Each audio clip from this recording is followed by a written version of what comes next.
In realms long forgotten, there are tales of the Forest Kingdom, a place of honour and chivalry, known to some as the Land of the Purple Dragon, but known to all as Cormyr. Hi, I'm Theoda, and I'm playing Hiram, a half-orc paladin. Hi, my name's Carl. I'm playing Catcher Donahue, human bard. Hi, I'm Julia, and I'm playing Badger, a forest gnome monk. Hi, my name is Anton, and I play Balthazar, a Warforged Cloak of Azuth. Hi, my name is Al, and I'm playing Slate, a changeling druid. Hi, I'm Matt, and I'm playing Zombo, who is a halfling rogue/warlock. And my name is Dan. I shall be the Dungeon Master on this adventure.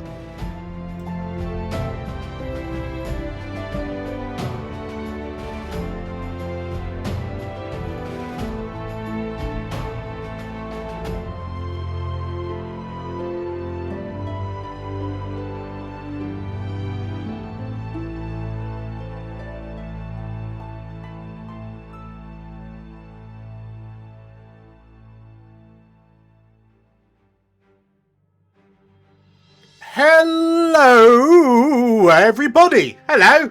Hiya. Hello. Hello. How are you all doing? Doing Good. pretty good, thanks. Pretty good. Wonderful.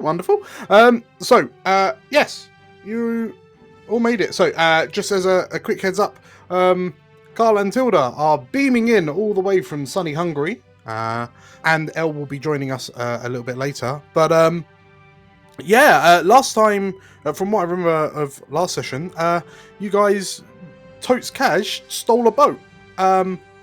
So shall we see how this thing handles? Yeah, Please, Yeah. indeed. Marvelous. singing sea Marvelous. shanties. Yes. Actually, Catch can do that. She will definitely teach you a few. Zumbo Marrowfat.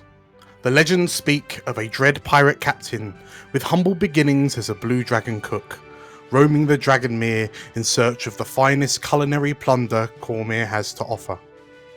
Having led a mutiny, bested his blue dragon captain in mortal combat, and stealing his ship, Zumbo would sail into infamy aboard the renamed Bobbing Apple. The skull and ham bones his flag to strike fear into the hearts of Cormyrians. Tragically, his reign of tyranny would come to an end when he single-handedly defeated a great sea beast, but not before being lost to the waves. The tale of Zumbo Marrowfat would pass on into myth, stories of a boogeyman whispered between scared sea merchants across Cormyr's many docks and ports. Of course, Katya will have to filter truth from hyperbole contained within Zumbo's journal.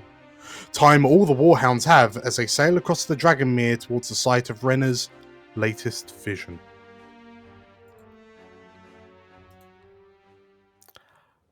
And so, we find the Warhounds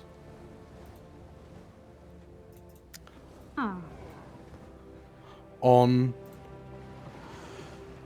the recently renamed Bobbing Apple, with the buildings of the coast of Marsemba disappearing off into the distance behind you as you sail out onto the Dragonmere.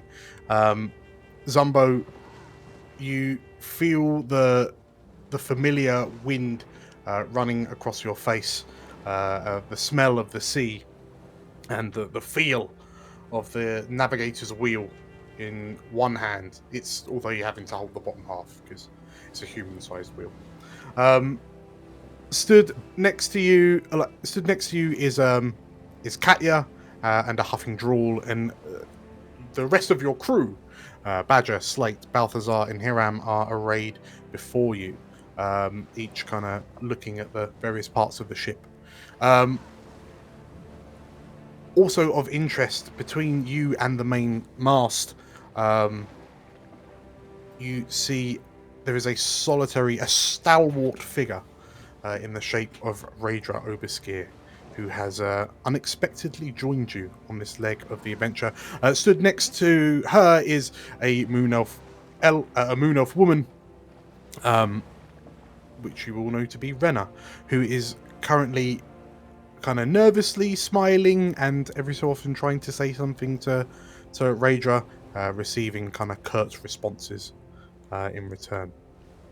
But as the clouds roll above you, roll over you, and the waters part before you, Zumbo, what do you do?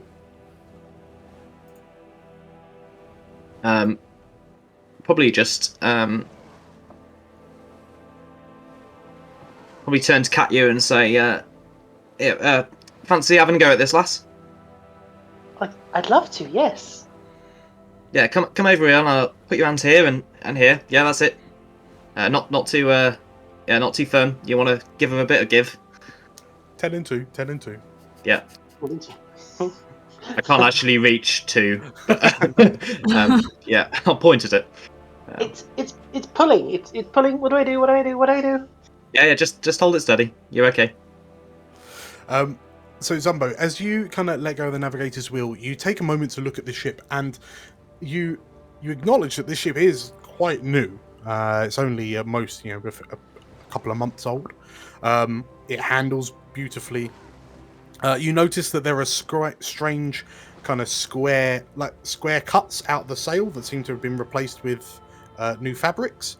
You're not quite sure what the story behind that is, but the ship is also fast. Being a small kind of corvette-like vessel, you're bombing it across the water with a good wind powering it from behind. Who was it who saw... Sorry, go on. Have I earned my eye patch? You're getting there. You show promise. Sorry, go on, Zumbo. I'm just wondering out of character who it was that actually saw exactly where we're going, if that makes sense. Baltic Was it Balthazar, was it? Yes, yeah. So you all know that it's somewhere in the sea. But yeah, so Zumbo, as you look across, you can see Balthazar stood near the prow of the ship, just kind of looking out and looking up. Balthazar, it's kind of hard to tell roughly where there's no kind of stars to guide yourself with because the sky is quite lovely today. But you know roughly the kind of compass point direction that you need to be heading in. Sure. So by you've put the sun in the correct position and you're sailing to that kind of general area. Gotcha. Okay, so Zumbo, yes, you see Balthazar stood near the prow. Balthazar, what do you do? Slate stood next to you, just kind of. Slate's nearby, hands on the edge of the ship, hair, wind blowing in their hair. I think Balthazar is navigating, so he will have a compass, he will have a map, and he's trying to measure which speed they're going, how many knots, which I think might involve throwing a rope with a bucket. He's going to ask Zumbo about it. Do I throw the rope with the bucket and then we wait seconds? Is that how it works, Zumbo? Is that how it works, Dan? I believe it's like you knot it, and it's how quickly the knots are pulled away from you is how many knots you're going. Knots. Maybe we should just swap characters, Anton. I feel like I think you get like 50 meters or 100 meters of rope, and it's how fast that rope. That sounds good. Yeah, somebody's going to nod knowledgeably about that. So as that happens, Hiram, Badger, you can see Balthazar, who appears to be. It looks like he's fishing with a bucket over the edge of the ship. But what are the two of you doing?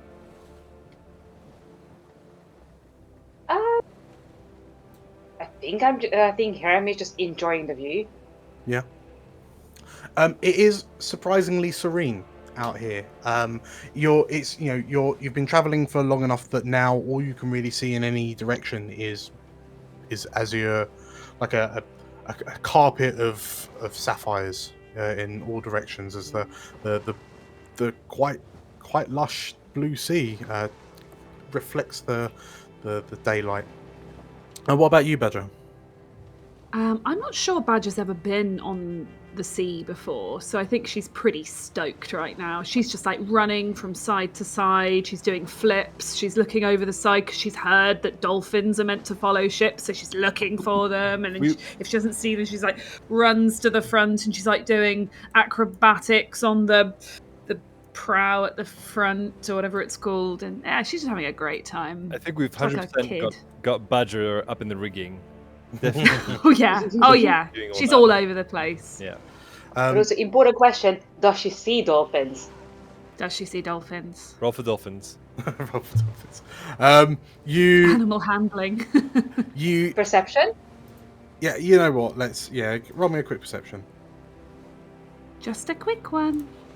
It's a 24. What is the DC? Oh, for dolphins, Dan. So as you're kind of looking around, you don't you're looking. You don't see any dolphins, but you do see a shape under the water that gets larger and larger, and what appears to this huge, wet form emerges, and you realise that it's a star whale, and as it emerges from the water and gives off a splashes back into the water and then kind of disappears down into the depths again. Zumbo, did you see? Zumbo's leaning over the side, shouting at the whale to keep its bloody distance. I imagine from the whale catcher gives less of a whoop as if she sees it as well. So, Badger, as it disappears under the waves, you know that there is a downstairs, so you might be able to, because you can hear it's making some sort of noise under the water. It makes you wonder, perhaps if you were to go into the bow of the ship, you might hear it a bit closer. Hit there. Let's go, baby. Okay. So yes, there's two small kind of stairways. One that leads up to the poop deck, where Zumbo and Katya are, and there's another on the other side of the ship, which leads down. Hang on, the DM's going to quickly remind himself. You should look up your port starboards and your So mid-deck. on the starboard side, there's a staircase going down. Cool. Yes, as you head downstairs, Dan? yes. We're on the forecastle. The poop deck is where everyone else is. Oh, okay. Badger. Badger, Half castle. Badger, as you head downstairs, you can see that there are, you find yourselves in the bow of the ship. There are a number of doors, and you can see kind of the main mast going from the ceiling down to the floor. There's a number of barrels and crates and the like. It's surprisingly tidy down here. Cool. I don't care about the tidiness or otherwise of the ship. I want to hear the whale. Okay. As you drop to the floor and put your ear against the planks of the wood, and then just kind of the reverberations through the water. It feels like the whale song is vibrating the ship ever so slightly. So it's just like having a glass up against the wall. And this whale just seems to be kind of cooing to itself. Now, given that as a gnome, I can kind of understand small animals, is there any chance I get the gist of what the whale is saying? It sounds like a happy song. That's nice. So, Badger, whilst you're downstairs in the main hull of the ship, Zumbo. Yeah, what do you do? Yeah, Zumbo look back at Katya, having given her little sort of steering a boat 101, and say, "Hey, Katya, do you reckon you can manage her for a bit? I'm just gonna pop below." Where are you going? What you? That's good. You'll do fine. Yeah. Zumbo. And Zumbo's just gonna clap Katya on the back and then potter off downstairs as well. Okay. As you go, the stern-looking red-haired woman just kind of gives you an ever so slight nod as you pass, and the pale moon elf just kind of waves at you with a couple of fingers. And this moon elf's just kind of looking around in wonderment. Yeah, as you head downstairs, you find Badger sprawled out on the floor with her head on the planks, potentially every so often just kind of making an noise to herself. Having fun there? Yes. Come down here and listen. You can hear the whale. He'll sort of stomp over and then, with great difficulty, kind of try and lie down next to her. Do you hear it? Yeah, I reckon so. Yeah. I think she's happy. Maybe because there's something else in the sea as big as she is right now. Or, well, almost. Weird how happy and hungry sound pretty similar, right? I don't think whales eat ships. Yeah. Or halflings. I don't think you need to worry. Okay, I'll take your word for it. Badger, actually, I got something for you. Really? And she sort of sits up. Yeah, wait here a minute. And he'll... I guess, which one is the captain's cabin, Dan? Which one would I have claimed earlier? Looking around, you know that this door here is the captain's cabin. It's the one with the nice bed. Yeah. Okay. Yeah, so I'll head in there. Okay. Um, So you enter into a relatively small, quaint cabin. Space is a bit of a premium on this ship, but you do see a full bed, a kind of navigator's desk with a stool at the far end, and a lockbox that you haven't taken the opportunity to try and unlock yet. yeah, I'll make myself a mental note to have a crack at that later. Mm-hmm.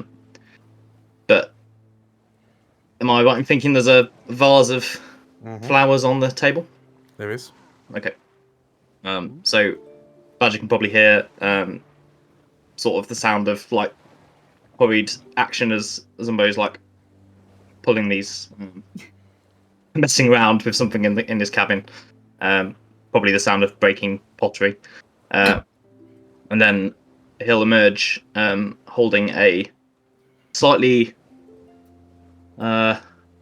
battered bunch of flowers. It looks like it was probably a bit bigger a minute ago, but he's like plucked out some of the ones, and so some of them look a bit sad. But he's just kind of standing there a bit bashfully with these bright pink flowers. Hey. Yeah, a bit of a tradition, really. Captain's supposed to give his bosun some flowers on new ship, for good luck. Really? Yeah. Oh. Excellent. Well, as your bosun, I happily accept these lovely flowers. Thank you, Zumbo. I mean, You're welcome. Captain. Yeah, they'll probably look nicer in your cabin anyway. There you go. Thank you. And she takes them and gives them a sniff. They're relatively fresh. Ah. Surprisingly so. Excellent. It makes you wonder, like, fresh enough that fresh enough that it makes you want. These were probably kind of replaced relatively recently while the ship was in dock. Beautiful. I shall put them in my cabin. Which is Badger's cabin? You choose. See. She's gonna go. I think she wants to go starboard because of the star whale. So she's gonna go for this one down here. Okay. Puts it in her little cabin. And you now have. She just kind of scatters them in her hammock, I guess, because she hasn't got a vase to put them in. Okay. Yeah. Sort of nestles them there for later. I don't know.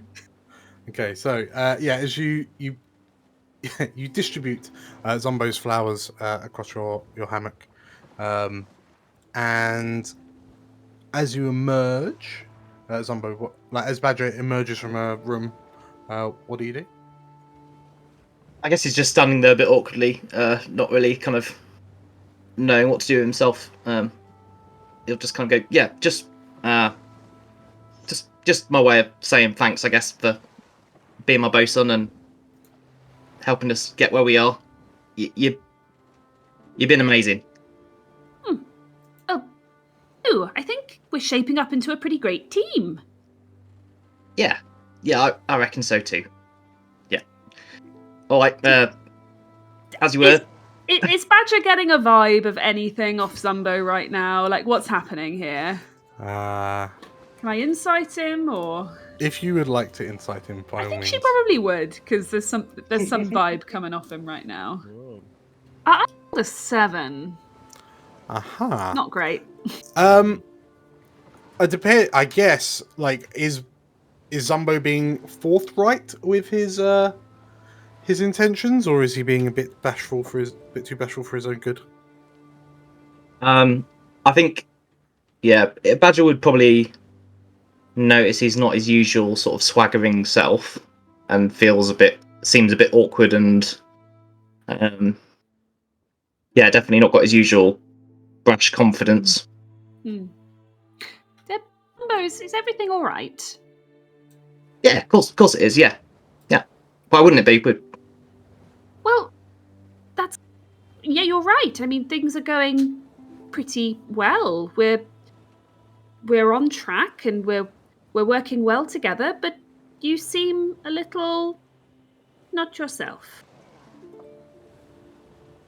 Guess just been a while since been out on the waves. Just jitters, I suppose. It'll pass.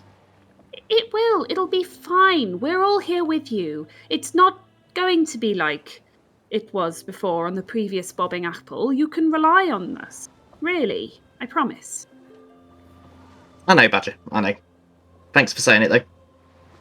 That's all right. Shall we get back upstairs? Yeah. The others will probably be in all sorts of trouble by now.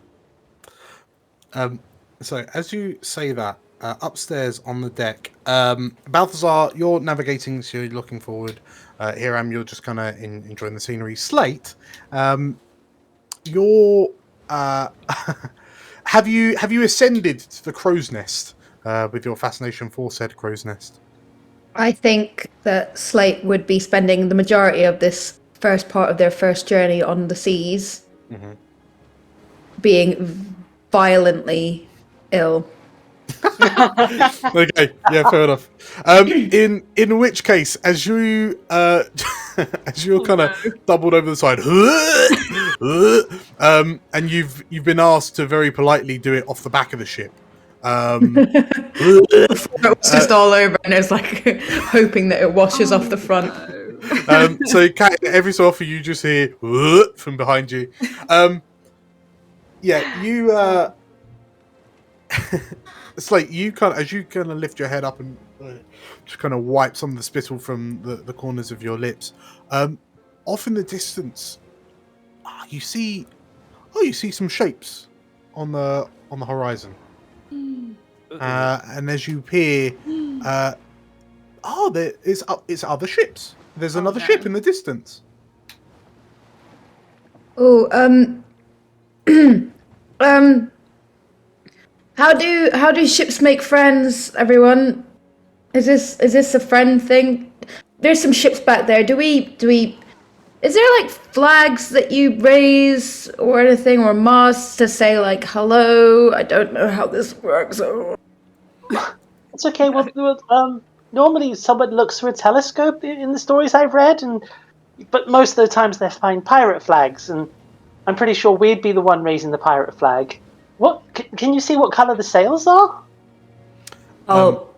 Through my like very bleary eyes, I will like strain and squint to see.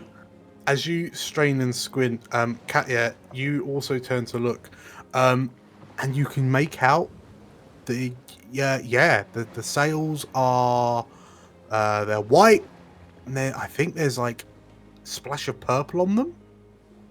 And then there's like a smaller purple sail above the main white one. And that's got some like yellow on it. And then as you're squinting, like off the distance haze parts, and you see, oh, there's 2 more ships. There's 3 ships in total. Catcher turns back to the wheel like, Hiram! Yes. Can you go downstairs and get Zombo? I think I need him to take wheel again. Fine. And Hiram, yeah, as you like, you bump into Zumbo as he and Badger are on their way up. So, yeah, as you all, there we go. So yeah, as you you find them kind of on the stairs, and Katya, Slate, you notice, oh no, there's 5, no, 6, no, oh, there's more ships. Captain? Yeah, what's going on? There's sails on the horizon. I guess he'll get out his spyglass and put it that way, and then go, oh, come on. That's it. So yeah, as you put the broad ends to your good eye and pull out the narrow, you see that, I mean, they're absolutely not wrong. There appears to be a large flotilla of ships heading towards you. The ship that Slate has pointed out to you, the one at the spear point of this flotilla, the white sail with the purple banding, the purple sail with the gold decoration, the detailing, the sheer size of it. Zumbo, your blood runs cold as you realise that you are looking at the Dragon, Cormyr's royal command ship. That is the flagship of the Crown's flagship. That we scuttled, right? And Zumbo, it dawns on you that these ships are after you because they set sail from Suzail. Ooh. Oh. Uh-oh. Uh-oh. Do I? So, go on, Neil. I'd like to lean over to Zumbo and just say, what we're thinking here is, Captain? Captain? Do we say captain on board this thing? I'm like this, Slate, you can say whatever you like. Okay, Captain. Do you want me to do? Are they good guys or bad guys? Are we saying yay or nay? Aye or nay? I reckon they're technically the good guys, which for us is bad, right? So. Oh, okay. Well, okay. What do you prefer? Do you think just a gentle, directional move away, or a tidal wave, or a whirlpool? What kind of thing are you feeling? I guess someone would just like look at Slate. You're like, hang on, you can do tidal waves. Yes, Balthazar so. and I had to swim under each of those boats individually, and you can do tidal waves. Right, I can also do tidal wave. You've got the best team on your hands. We'll talk about this later. You can't just create tidal waves at a port. That's just rude. But, and I also have not tried this before. As you're having this argument, Raedra has walked up alongside you, Zumbo. She gently takes the telescope from your hands as you're kind of angrily kind of waving a fist at Slate, and like she kind of looks through the telescope and this thing doesn't work, she says. Turn it round, obviously. She looks to you and, do you take me for a fool? And she turns it round, puts a wide eye against her eye, and what the? She looks at you a bit concerned, and then you hear a curse kind of under her breath. She hands you back the telescope. Who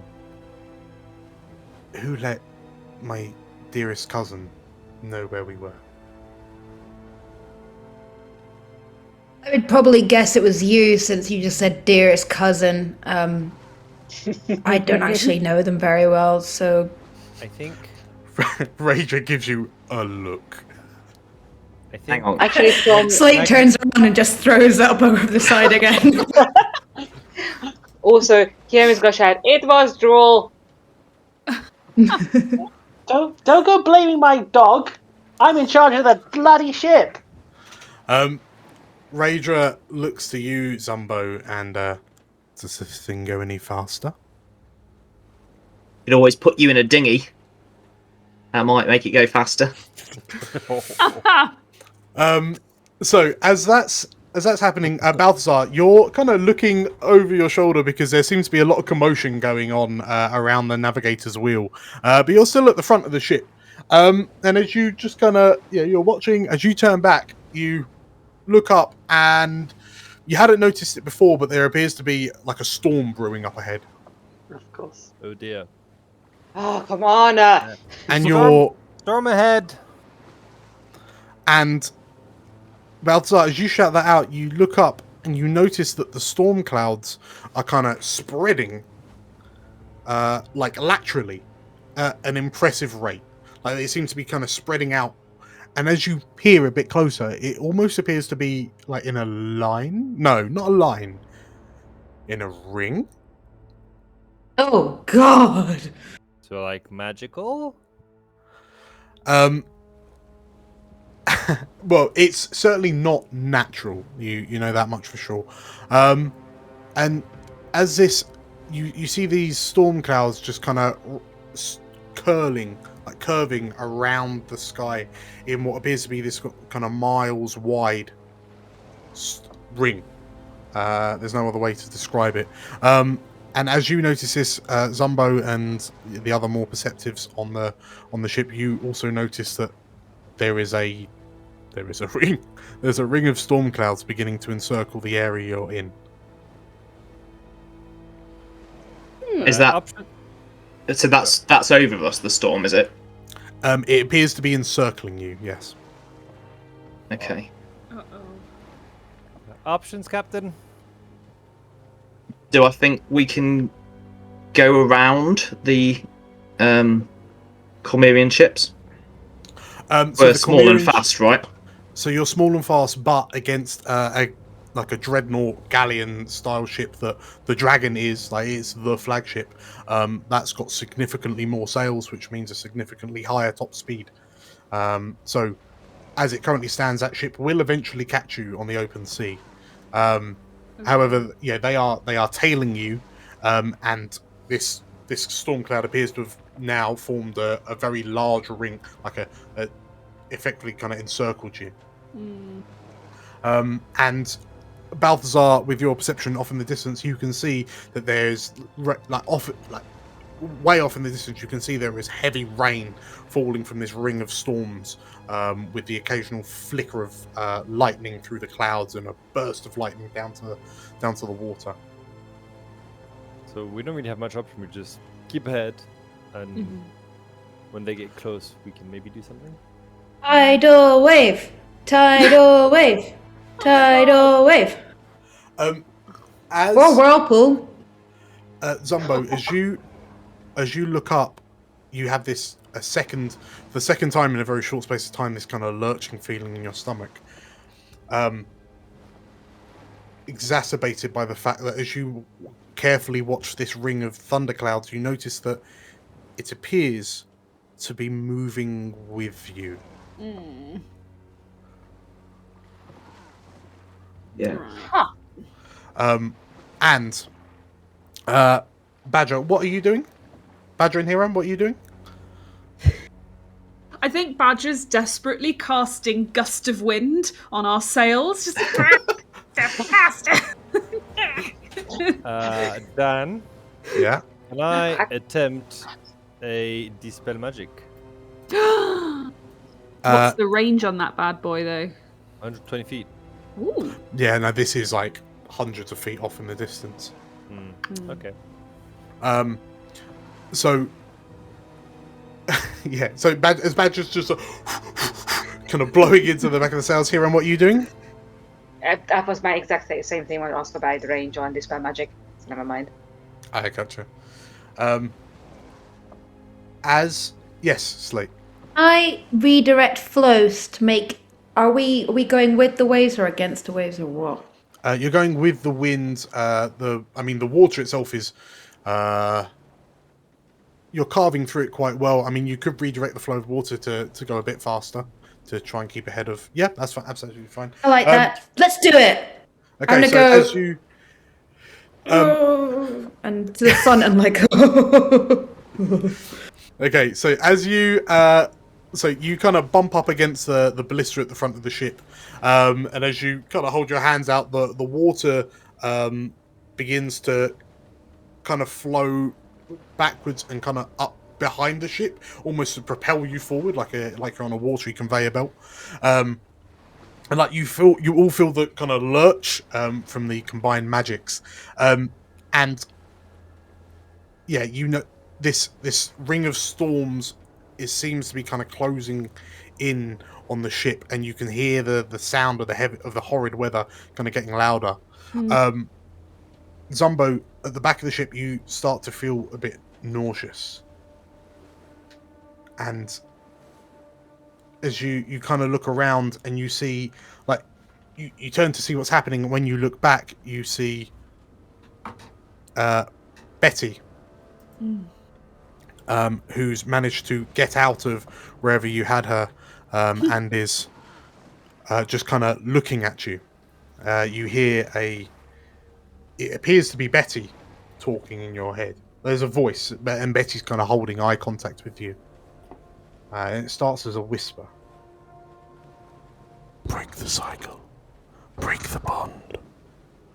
Break the cycle. Sever the bond. Break the cycle. Sever the bond. Break the cycle.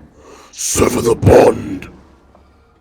And Slate, as you're kind of leaning over the front, you see a very large shadow under the water that emerges from the ring of storms and begins speeding towards the ship. I will tell everyone immediately. I'll be like, I think this is a real thing. As you Sorry.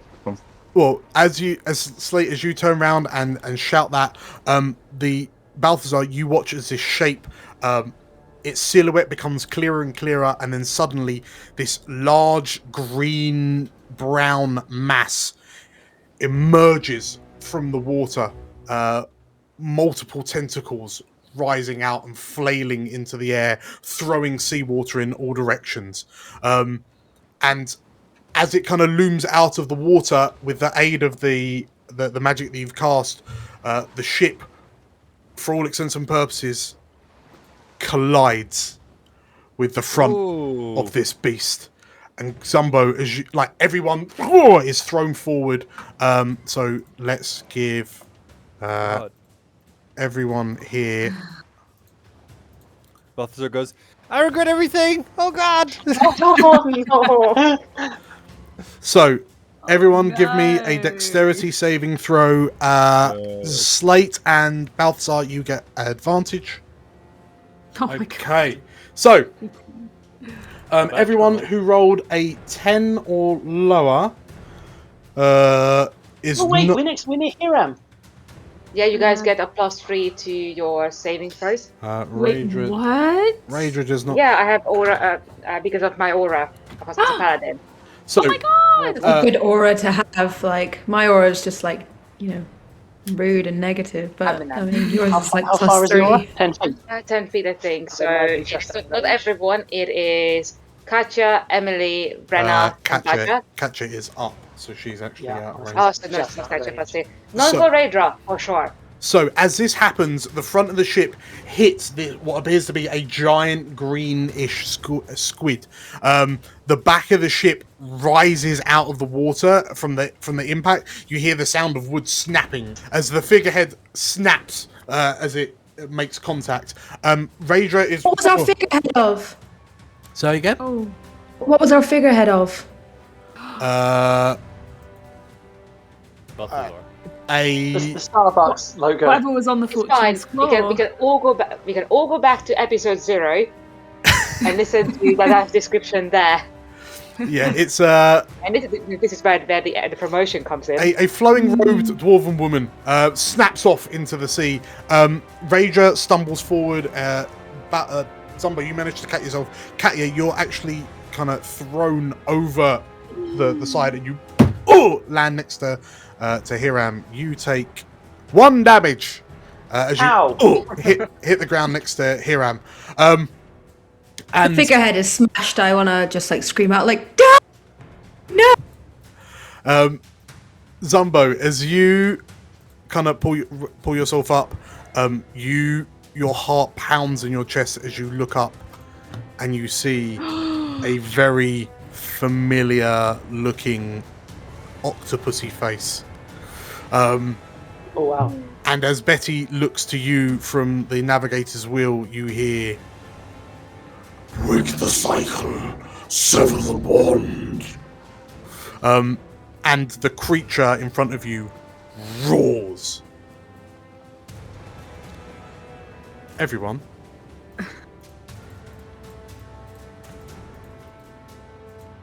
Roll me. Just go straight to death. Roll me initiative. Initiative. Holy Oh, moly. we are fighting the Kraken again? Yeah. Well, we didn't really fight it last time. Joel's not on the Ran list. away. Yeah, I barely even began with that kind of stuff, so.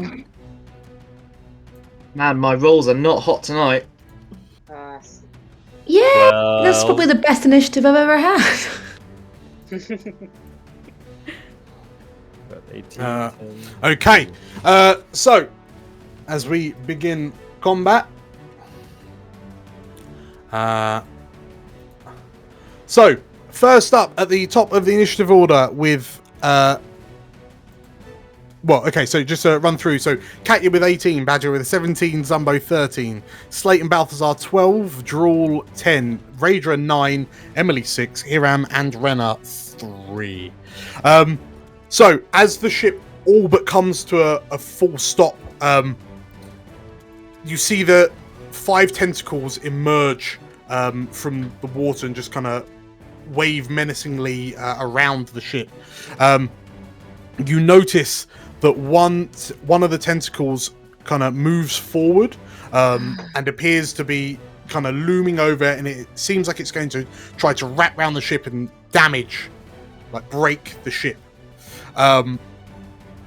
which will be bad news for you lot. But Zumbo, as you look around and panic for a moment, your eyes fall on the 4 ballistas that line the deck of the ship. One at the prow, one at the aft, one on the port, one on the starboard. You notice that there are barrels in front of the main mast that have ballista bolts in them. And you realise that these ballistae look functional. So, as a tentacle looms forward, and as it kind of looms down, Balthazar, a dark shadow appears over you, and as you... Oh no. Oh no. That's not a good Ow. start. this tentacle I see. lands on you for 20 damage. And Balthazar, can I have a DC 16 strength save, please? Oh, that's a way to open a Kraken fight with a crit. Let's go. Go for it. Jeez. Where are my saves? Kraken Is crit. it save? Yeah. Strength, no, ability check. No, so you can click on the save DC 16 on in the chat. No. Do I have anything? No, just normal. Normal. Okay. A 5. Okay, so this tentacle kind of slams you to the ground, and as you as stars kind of fill your vision, the tentacle wraps round you and kind of lifts you off the prow of the ship, and everyone you watch as Balthazar is kind of lifted up and grappled. Not me first, not me. By the tentacle. Balthazar is about 10 foot in the air. No. So with that, Catcher, what do you do? Sorry, I should also say, as Balthazar's picked up, beg my pardon, you also hear that you feel the ship kind of get slammed from the port side, like the ship kind of rocks to port, and it seems like something hit the hull of the ship under the water. Amazing. Yes, Katya, what do you do? First things first, use my movement to stand up. Mm-hmm. She places a hand on Hiram's back. And... kill this thing, will you? Thank you. And then Badger, she looks to you, and she's like, give it the old one too. Will do. And Okay. That is my turn. No more movement because it's only half to stand up. Is it only half to stand up? Yep. I think at the moment I shall stay put. Okie dokie. So Hiram is hasted. Cool. Next up is Badger. Badger will run. And she's gonna. I guess she's gonna start trying to flame this tentacle that's got Balthazar. Okay. See if she can get it to drop him. So let's maybe. I think she'd probably go for the flames rather than the quarterstaff. I think. Okay. I'm just gonna guess it doesn't like fire. So let's do an unarmed strike. It's a 22. That is a hit.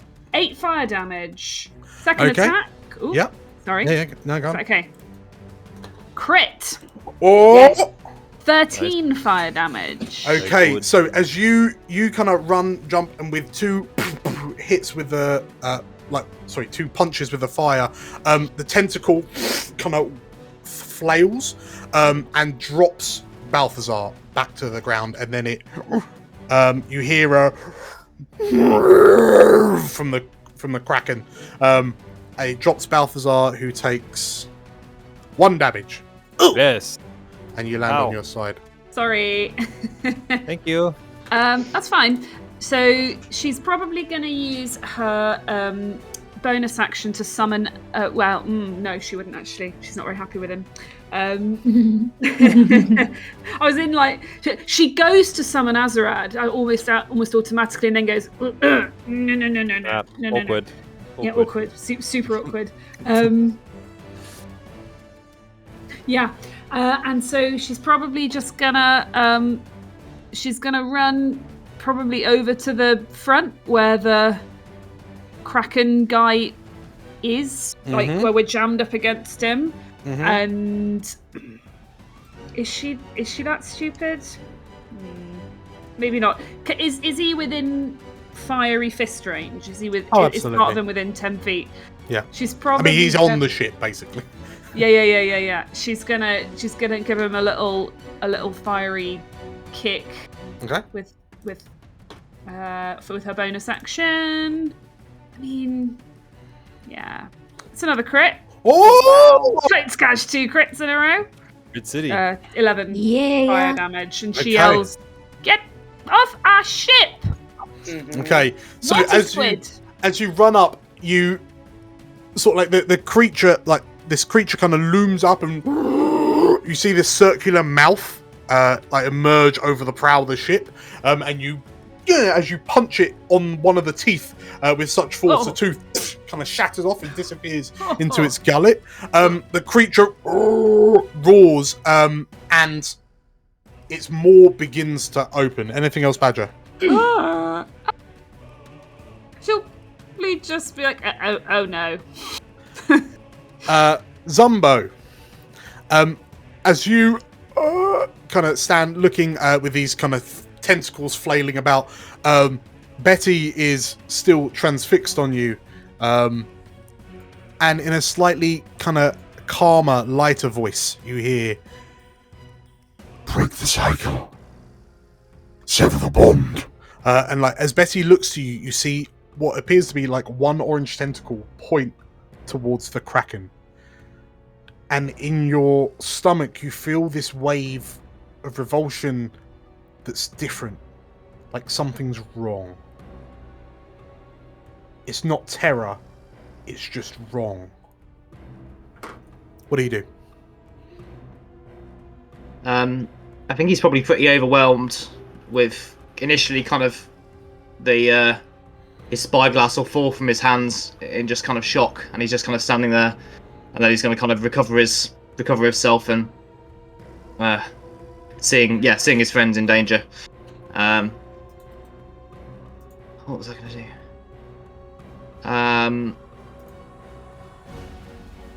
He'll, I guess, look at Betty and ask, "What do you want me to do? Are you with me or with that thing?" The voice in your head says again, "Break the cycle, sever the bond." Okay.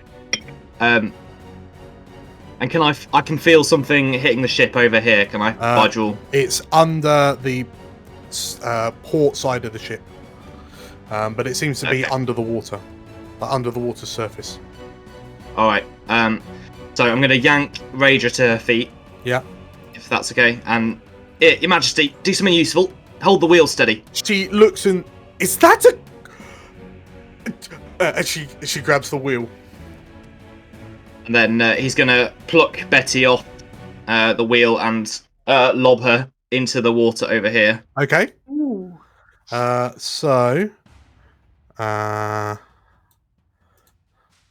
So as Betty sploop lands in the water, she sees... Are you looking through her eyes? Yeah, I'm going to attempt to connect with her. Okay, so she sees another... So there are 5 tentacles above water. There are another 5 tentacles below the water coming from this kraken for 10 in total. And one of them appears to be kind of trying to punch a hole in the side of the hull underneath the water's edge, the water surface. Okay. So what does she do? If she's willing to, I suppose, Yeah. she's gonna turn into a giant octopus. Yeah. And attempt to keep the tentacles off the underside of the ship. Or at least one of them. Whichever one's currently causing the issue. Okay, so Betty expands as she hits the water, and she wraps around one of the tentacles. She, what? I mean, how do you do? You want to attack it, or do you want to grapple it, or? I think she's probably just going to try and grapple it and keep it off the ship. Okie dokie. So if you, This is quickly becoming my favourite Harryhausen film. Oh god. Giant oc. Oh no, we don't have a giant octopus. One moment, please. One moment, please. Octo. Are you just imagining a big sort of almost claymation, like stop motion kraken? Yeah, amazing. And then Cool. random people running through the background. Yeah. Right, we'll just overlap them like so. So as Betty grows into a giant octopus down below, is she gonna grapple it? Yeah. Yeah, she's going to try to. Yep. Cool. So that'll be a strength and then contested. That'll be athletics versus athletics. Beg your pardon. 4. Oh. Ooh. Okay. Okay. Oh. So Betty wraps around the giant tentacle, but is the tentacle kind of stops attacking the hole, but just kind of starts. You see Betty being thrashed around underwater, and there's a boom, boom, as she kind of banged against the hull of the ship. Anything That's else, fine. Zumbo? Yeah, as he runs past Emily, he's kind of running towards Badger and Slate and Balthazar. As he runs past Emily, he's going to go, "Yeah, kid, how'd you like to use a really big crossbow? Get on one of those guns and get firing." Amazing. As you say that, Zumbo, Slate. Sorry, is there anything else, Zumbo? If I can, I'll use my bonus action to summon a watery tentacle just behind. Just behind there. Yeah, Just behind there. absolutely. Sploosh! Another More tentacle emerges from the deck. Oh no! Oh god! Because there's not enough tentacles in this situation. Slate. The creature, as a tentacle kind of emerges from the deck behind you, it seems to just materialize from the ship. The more of this thing is beginning to open up. I think Slate will probably have had full adrenaline kick in and is no longer freaking out as much about throwing up over the thing, is now like freaking out about trying to survive. So I imagine there's a little... Just to jump in, is that an attack from the tentacle, by the way? It is. Sorry, I should have done that. Yeah. Sure. Okay. Cool. 12 damage. Right. So sorry, Slate. As you're re-energized, you watch as this tentacle whoosh, kind of slaps the front of the kraken. You feel more energized. Mm-hmm. And quickly think about all the things I've been trying to prepare, because before we got on the boat, read into a little bit about the sea, having never been on it. Slate will cast, using the storm around us, I hope. We'll cast Call Lightning. Oh. Very Yes. Nice. Nice. Do you want to cast at a higher spell level? No. Okay. So as you call lightning, does that let you create a? It's a 60-foot radius, so I want to cast it. Well, I want to bring the cloud 60 foot towards us, I guess. Yeah. Is that right? Does that make sense? So If you're it's outdoors a in stormy 60 conditions, when you cast a spell, the spell gives you control over the existing storm instead of creating a new one. So actually, I don't need to create a 60-foot storm. I just need to use that storm to go. Pew, pew, pew. Okay, cool. So you reach up, the storm That's ring damage as just well. kind of coalesces in towards you, and if it's 60-foot radius, that is basically the entire map. You can call down lightning. Sweet. There's a dexterity saving throw, it seems. Am I right? Or is that just... Yeah. That's correct. Yep. Yeah. Go on then. Kraken. Kraken. Okay, so the Ooh, it's Kraken. That's so cool. But I think that Slate, having not seen the Kraken, will probably just call it Squidgy Gloop Scary Thing. Okay, it takes. Oh. Okay, so it rolls a 20, and that 20, and the lightning strikes it and just seems to kind of disperse across the rubber. Does take half damage, doesn't it? Half as much, Does take- yeah. It's half as much. So that plus 1d10. And then, so it's half of that. So what's that? 20, 10. Take So 10 10 damage. Okay, cool. Pretty good. So as you strike it with lightning, the creature rears back and its mouth begins to open. The teeth splay out and like the beak opens. As that happens, Balthazar, what do you do? I shall stand up, and I will cast Bless on Raedra, Emily, Hiram, and Zumbo. Okay. And myself. So sorry, say again. That was Raedra, You just Yeah. got blessed. Emily, Oh. Hiram, yeah. Zumbo, Badger. So Uh, Emily, So that's a third level spell slot I need. Okay. Hiram, Badger, Yeah. and anyone else? All the hitty people. No, say no. Zumbo? Zumbo, I think. And it Zumbo was. as well, Yeah. Okay, cool. So yeah, Balthazar, as you stand up and like the Yeah. light emanates from your 5 companions. Yeah. Zeus could really use help right now. Cast spell. I will bonus action Shillelagh, and I will move next to the crossbow bolts. Okay. Drool.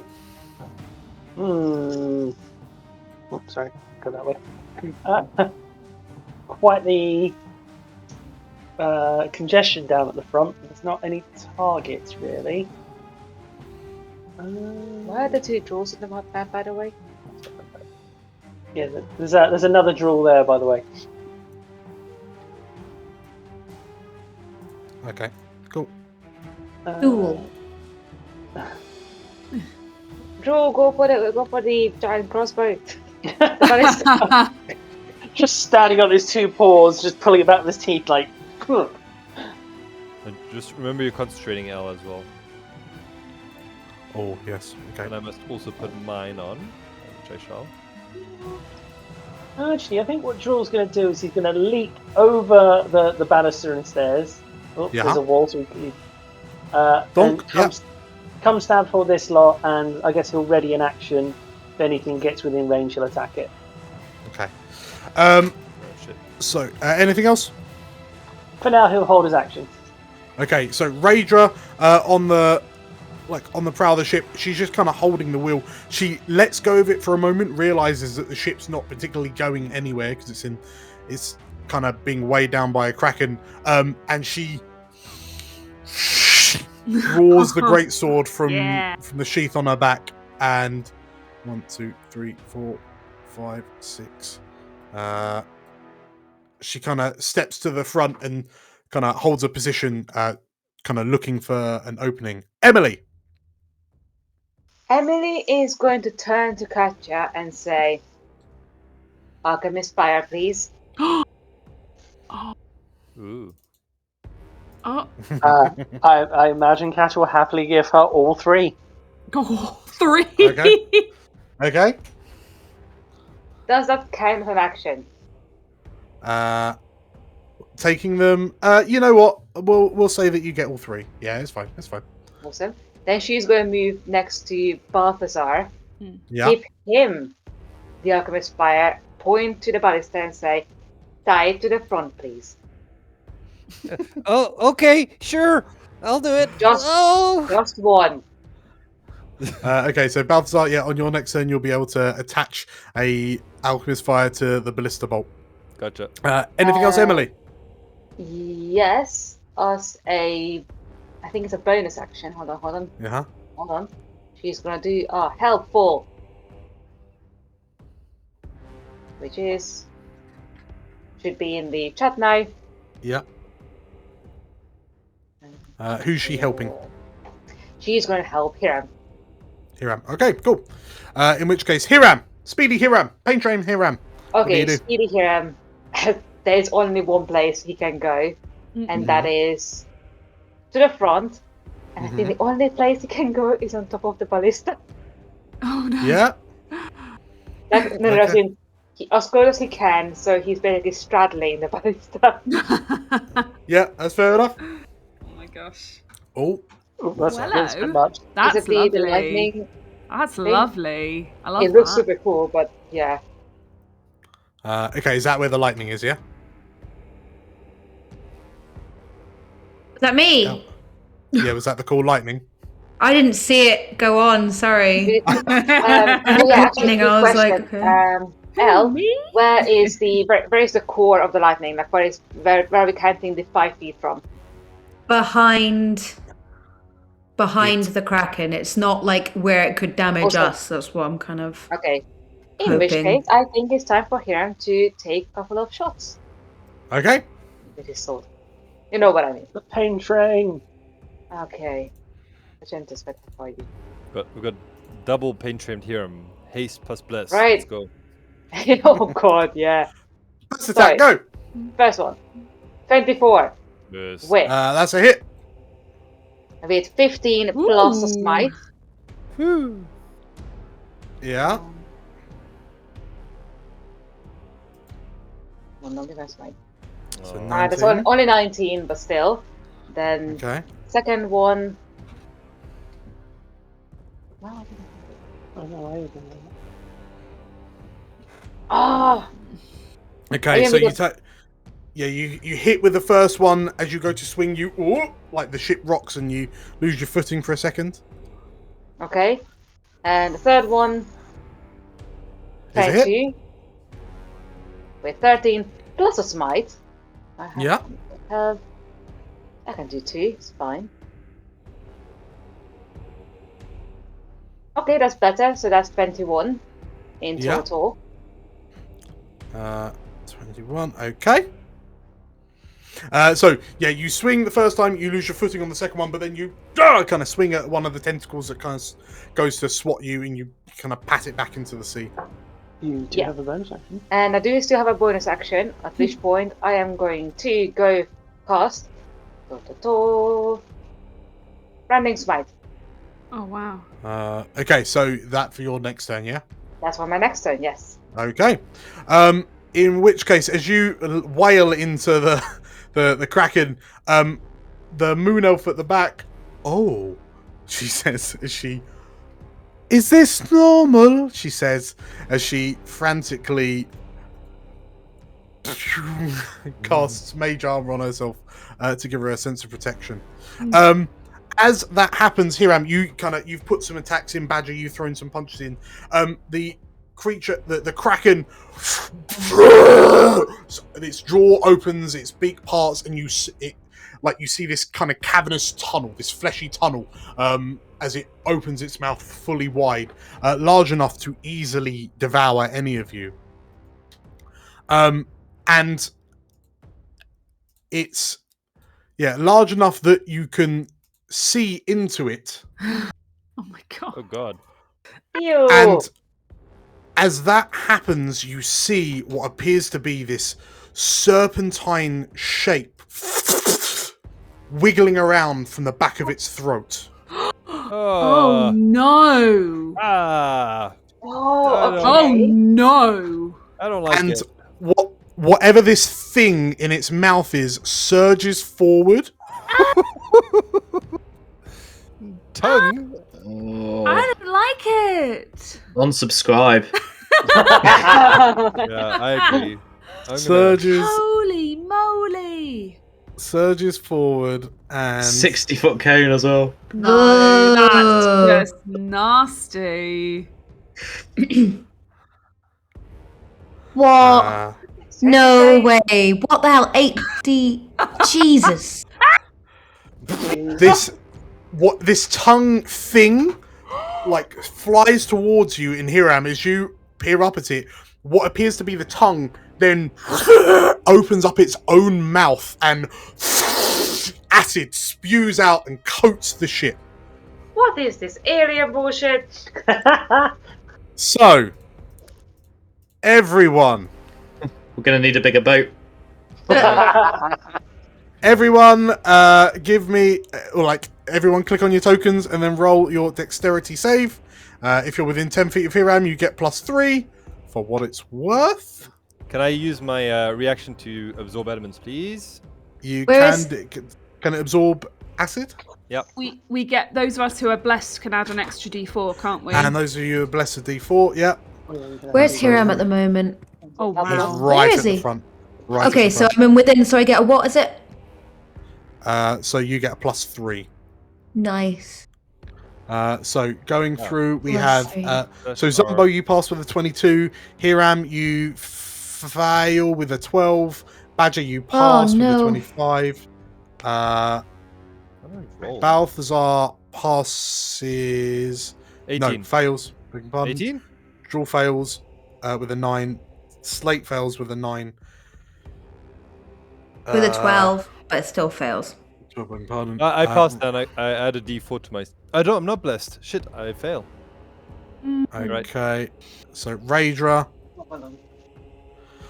Oh. Raidra crit fails. Fails. Oh no. Emily. So those of you towards the back, okay, so that's a fail. I think that's everyone. Oh, Renna. Oh god. This is painful. Mm-hmm.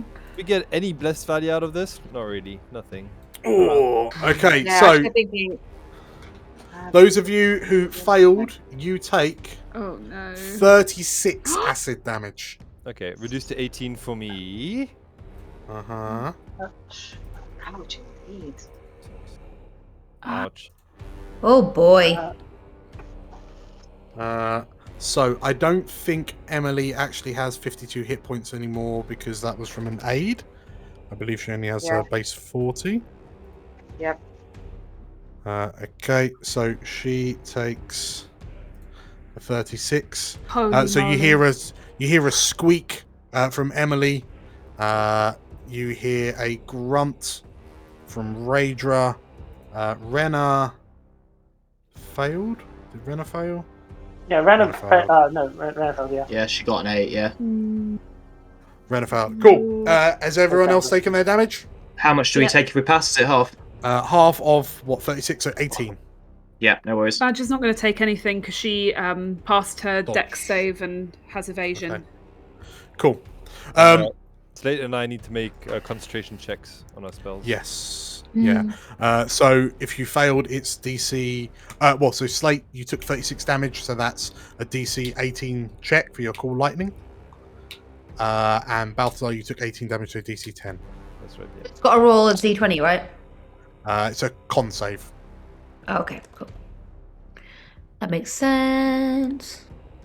And you've got advantage. You've got Is that a inspiration, saving I throw? believe. I It's a forget. saving throw. Saving throw, yeah.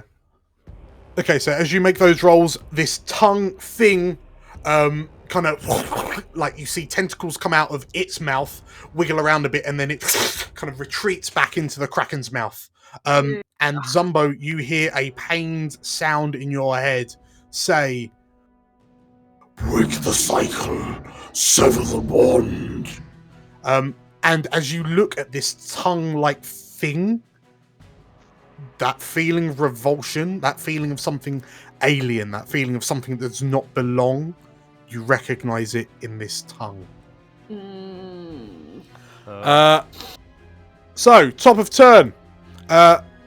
Another tentacle surges forward. So, Bless stays up. Yeah.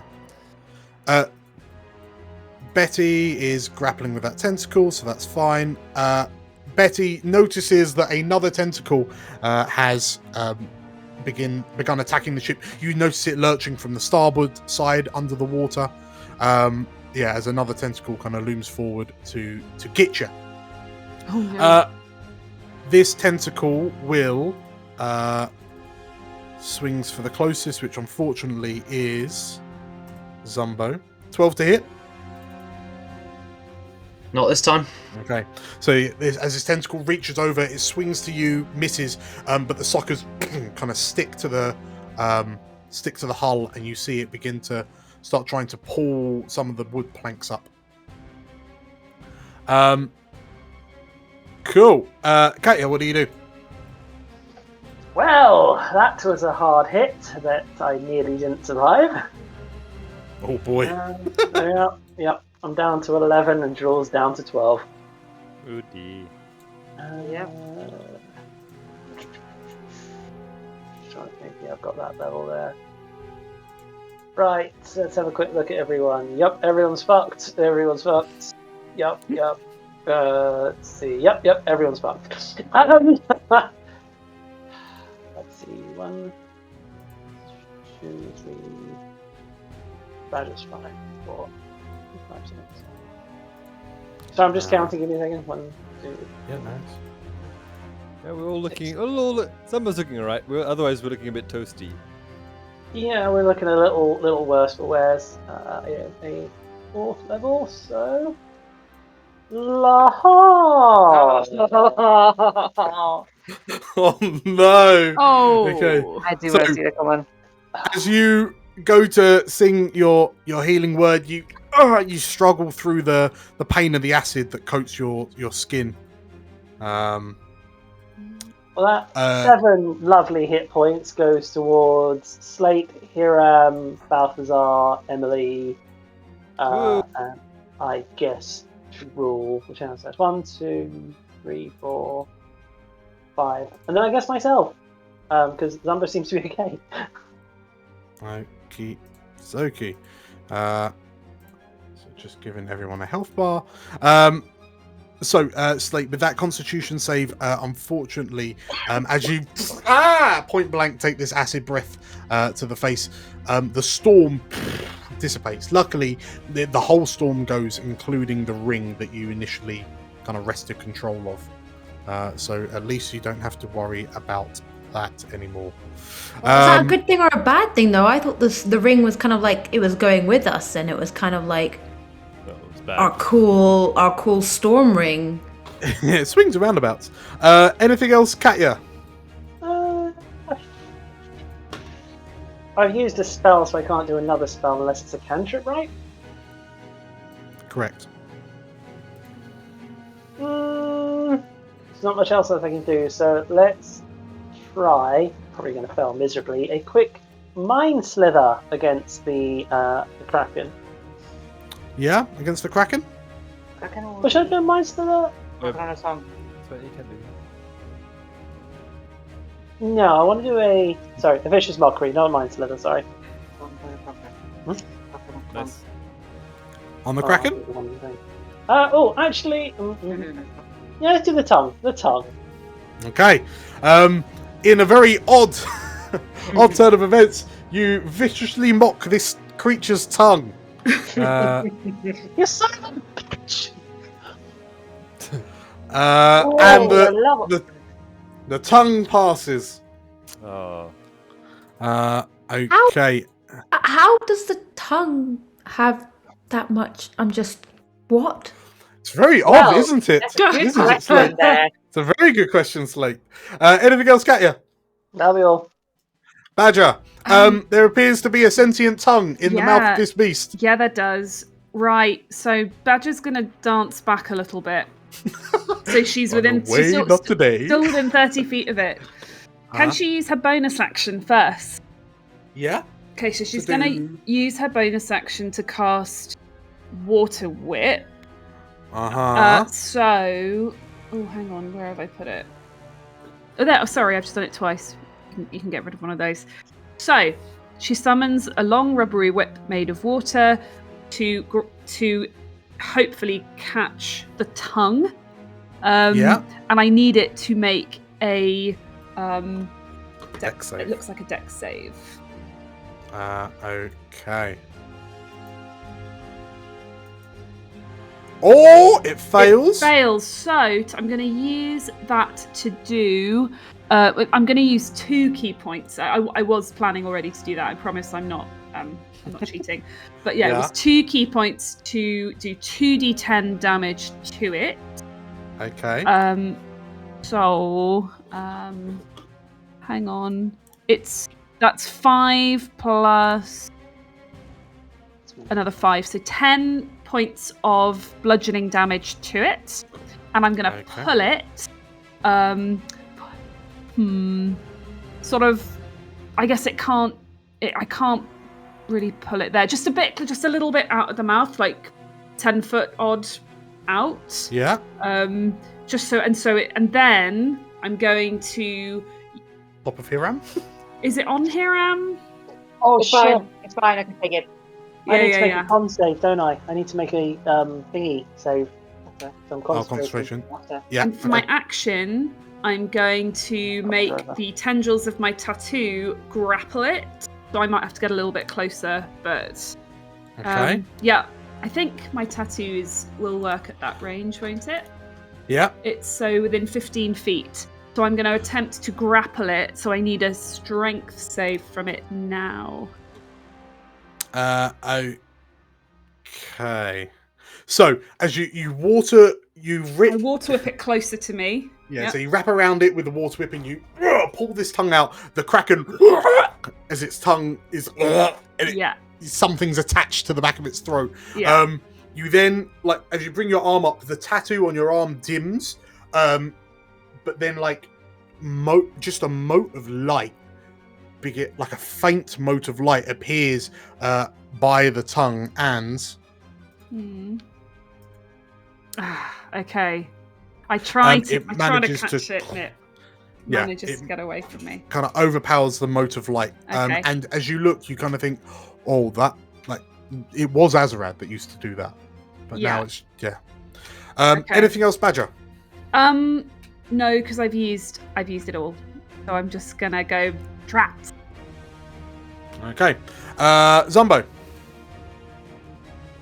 Yeah, I think seeing what Badger's trying to do, my own watery tentacle is going to try and grab the tongue as well. Okay.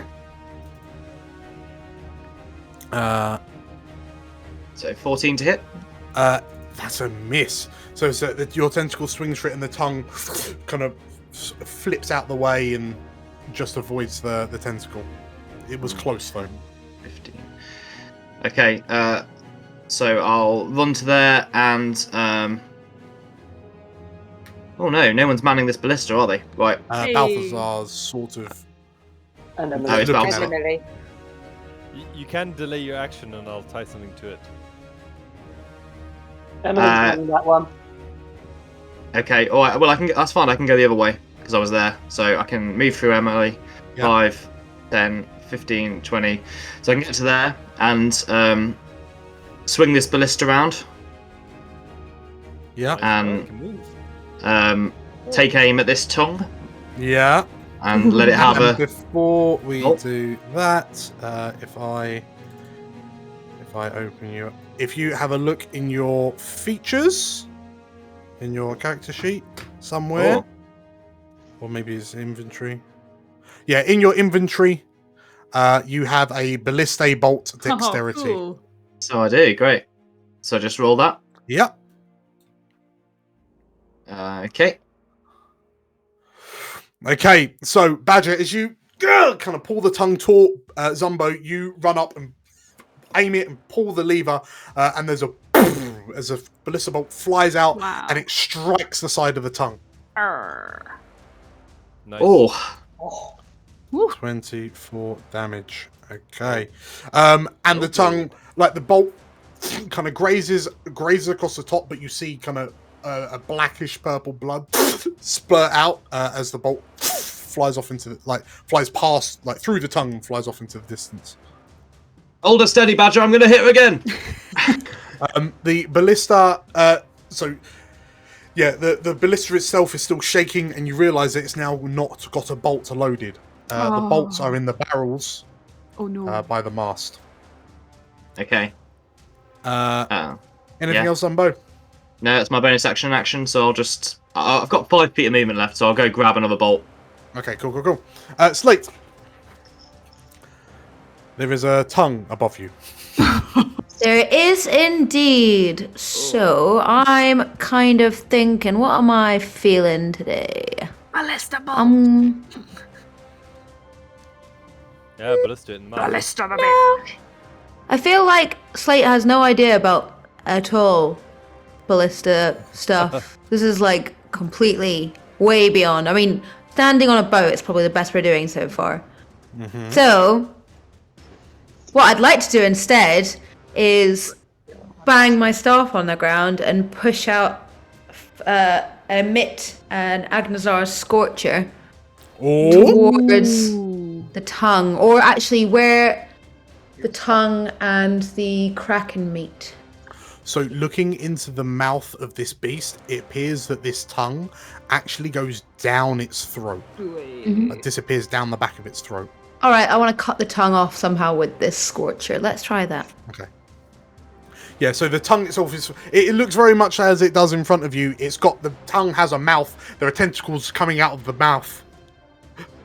Thankfully, there are no mouths on the end of the tentacles coming out the mouth. Tongue coming out the mouth. Grand. Dissection. I'm doing it at level 3. Yeah, third Yeah. level. So Just an aside, if you do it there, you'll have disadvantage because you're adjacent to it. So you could step back and get. yeah, I take want an to step opportunity. back. Okay. So if you move yourself as you I will. step away. Just excuse past Badger, thank you. As you go to step away, haha, I tricked you. The tentacles from the end of the tongue fly out at you for 17 to hit. I don't think Danny Slate would have had disadvantage because it's not an attack roll. It's a save on behalf of the. On Yeah. Agazanars, that's. Oh, sorry, beg my pardon. Cool. Deceitful DM. Horrible DM. Wait. I'm thinking of the 3-bolt one, aren't I? Yeah. Yeah. Okay. Yes. Thanks, Anton. Scorching So- ray. Well done, Antoine. Right. So as you cast that, the tongue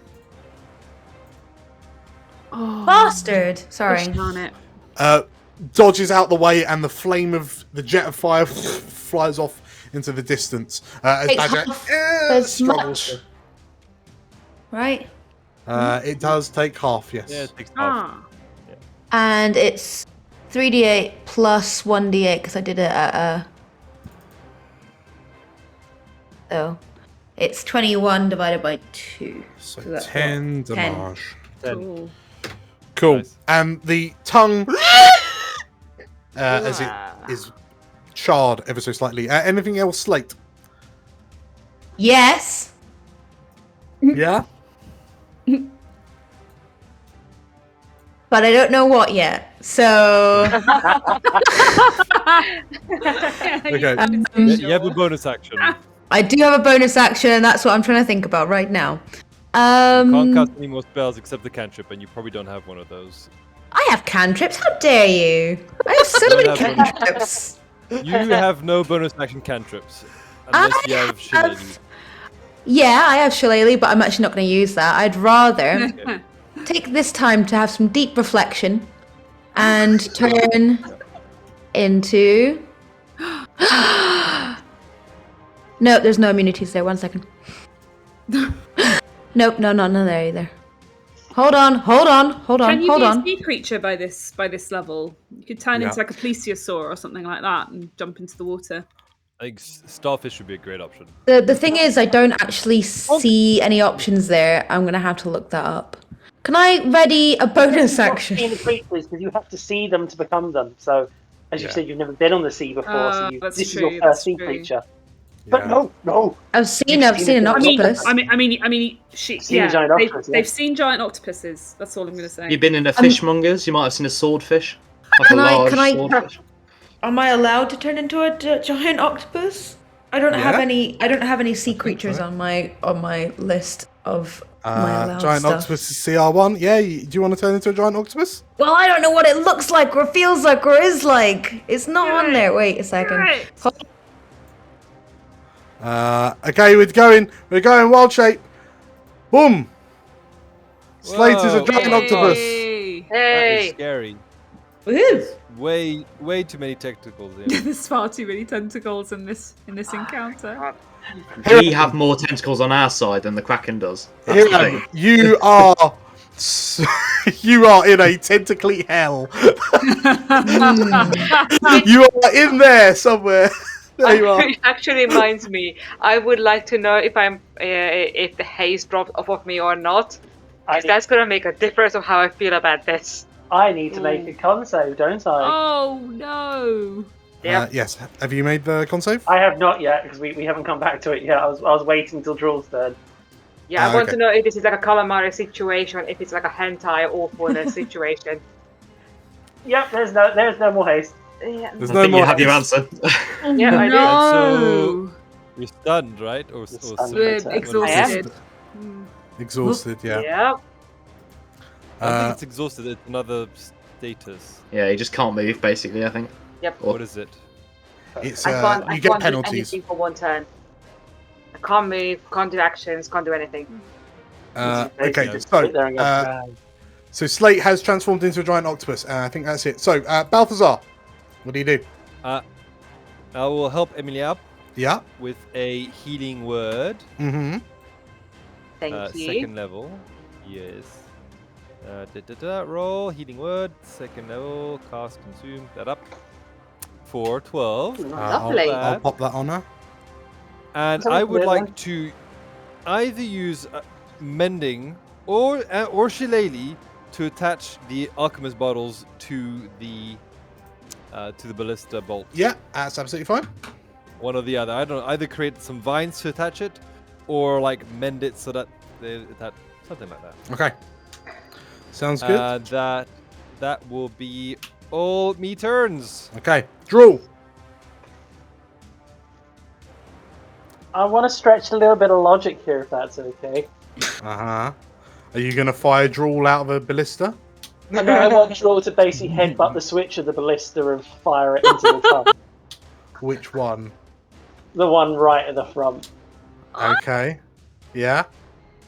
So Yeah. Drool just licks his chops, charges past the tentacle, slams into like the.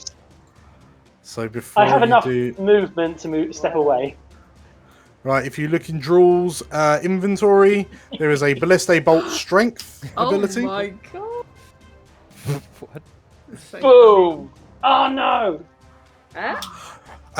So Hiram, you watch as Drool kind of runs in behind you as the ball. I assume you're using the ball, right? For the extra oomph. Sure. If that's a possibility. If I am- have I hit? You won't have to use it, but as you watch as Drool kind of shoulder barges, leg barges, do they have shoulders? Hip barges into the blister. The blister mechanism loosens and the bolt fires kind of straight up through the tongue of the beast. Nice. Ooh. I do want to You've hit- point out at this point, I am still on top of the fucking ballista, so that Yeah. it goes between my legs. Yeah. In fact, I'm gonna go one better. So Drool, if you roll the damage, and Hiram, if I can have a save. Oh, Oh, nice. Oh Really? You should have no. still said anything, then, should you? 17. Cool. You're fine as the thing shakes as Drool rams into it. You manage to keep your footing, but the tongue takes 29 damage as this bolt skewers up through it. Nice. Uh, And Anything Drool just else, Drool? Drool waddles back and just gives off a the hut. Okay, Raedra looks around at the end of Drool's turn. She is going to. So Emily is going to fire that crossbow, right? Yep. Okay, so Raedra's going to use her command ally ability. So she turns to Emily and fire that crossbow, that ballista, she says. Allowing Right. Emily to make a weapon attack as a reaction with advantage. So we need to give That's how Vader is useful. Emily the ballista bolt ability Thank you. Goes for a look. with What? advantage. How did you not give it to her? You gave it to Drool and not Emily. That's unforgivable. So yes, if you make an attack roll with advantage, Will do. While I'm doing this, did Balthazar actually do what she asked and put the alchemist fire onto? He did. he did. Excellent. It's wrapped around with vines. Yeah. Okay, with advantage. Please. 27. 27. That is a hit. So if you roll the damage, 56 Woo! fucking Wait, piercing what? damage. What? Oh my god! 77578787. Wow. so There's Holy Emily, hell. Guys, Nice. I am changing Emily my gets character. Emily gets behind this ballista, and it's just like her crossbow, but bigger. And using Balthazar to guide it, she aims and wait, and then she pulls the lever. The arrow flies out. The whole ballista shakes, and this thing goes into the mouth of the tongue and exits like halfway down its down the shaft of it and flies off into the distance. And the tongue flails and writhes in a painful manner. So that's 64 damage in total. And the tongue is now flapping loosely. So that was Raedra's legendary. So now it's Raedra's turn. She's going to. Well, you know what? She's just going to Commander-in-Chief this. So she looks to you, Emily, nods. Actually, Raedra is going to run over, grab a bolt, and kind of load it into the blister. Emily, what do you do? Emily is going to nod at her and then aim and fire. Okay, you won't get advantage on this second attack. That's fine, I think. That one hit was enough for one moving for me. 24! Fucking That's- hell. That's it. Don't That's hit it. that! Don't that hit! That's it. Oh. 34. Damage. Okay. Amazing. And What? as you see this tongue kind of flapping at the rip, limply at the rip, Emily aims again and fires another bolt in it. Kind of takes the front off the tongue, and you can just see sort of like teeth and flapping tentacles from inside this tongue's gullet. Hiram. It's prone. Of course, yes. So, Renna takes the dodge action and hides. The tongue flaps around wildly. First of all, it does not recharge its acid breath. So instead, it eats the closest 4 creatures. it looks at Hiram. No. How does a tongue look at anything? And the tentacles splay out of the frayed tongue end for 28 to hit. It definitely hits. You take 17 bludgeoning. And 6 psychic. If I could have a DC 16 strength save, please. Okay. D4. Do you have? Plus D4 plus your plus 3. You are fine. Wait. Okay. You're fine. Dan, my tentacle's going to swat some of the tongue's tendrils out of the way if possible. Oh, okay. So reduce the damage by 2. Okay. Thank you. So 21 damage in total, right? Right. So, the tentacles that emerge from the end of the tongue try to wrap round you, and horrifyingly pull you into the tongue's mouth. But you manage to kind of muscle your way out, and the tongue kind of flips away wildly again. You hear at the top of turn, you hear a loud crash, and the ship lurches, and it seems that the ship has been damaged. Under the prow of, under the water.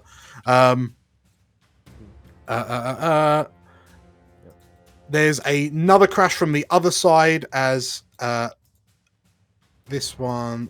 So this one is still glommed on. Another tentacle kind of reaches over the back of the ship, and attempts to try to pull at the sail, the rearmost sail of the ship. And that one will do its damage to the ship. So it does 26, because it does double damage to the ship, and then it backs away. That one's out of range of anyone. Cool. Katya.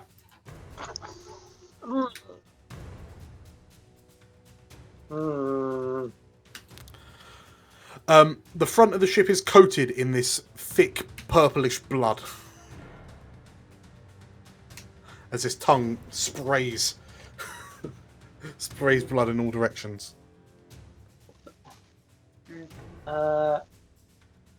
So grabbing the ballistas, what action is that? A full action? It's an action to fire the ballista. Yeah. To grab the bolts. Oh, that's an action as well. So. It's not an action. Okay, fine. I don't think that's gonna help then. So let's see how far this goes. Here to 60 feet. How far is 60 feet? That's enough feet. And by feet I mean tentacles. I guess, dripping with acid, in a lot of pain. I think she's just going to, her eyes are going to white over. She's just going to look at the creature. And absolutely, psychically explode at it. Okay. Nice. So.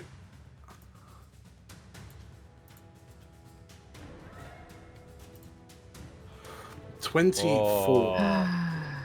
God. No. Still takes half. So it takes half of 23 damage, which is 11. That much. Okay. So you reach into the creature's mind, and there's this. You get this kind of feeling of intense hunger and primal rage, as it thrashes about, almost like a panicking beast, if you will. Anything else, Katya? Yes, she's also going to look over. Excuse me. Look over at Emily, and she's like, "Get this fucker." Okay. Badger. In front of you, this tongue is now hanging loosely at the tear, halfway down its shaft. It's twitching erratically. What do you do?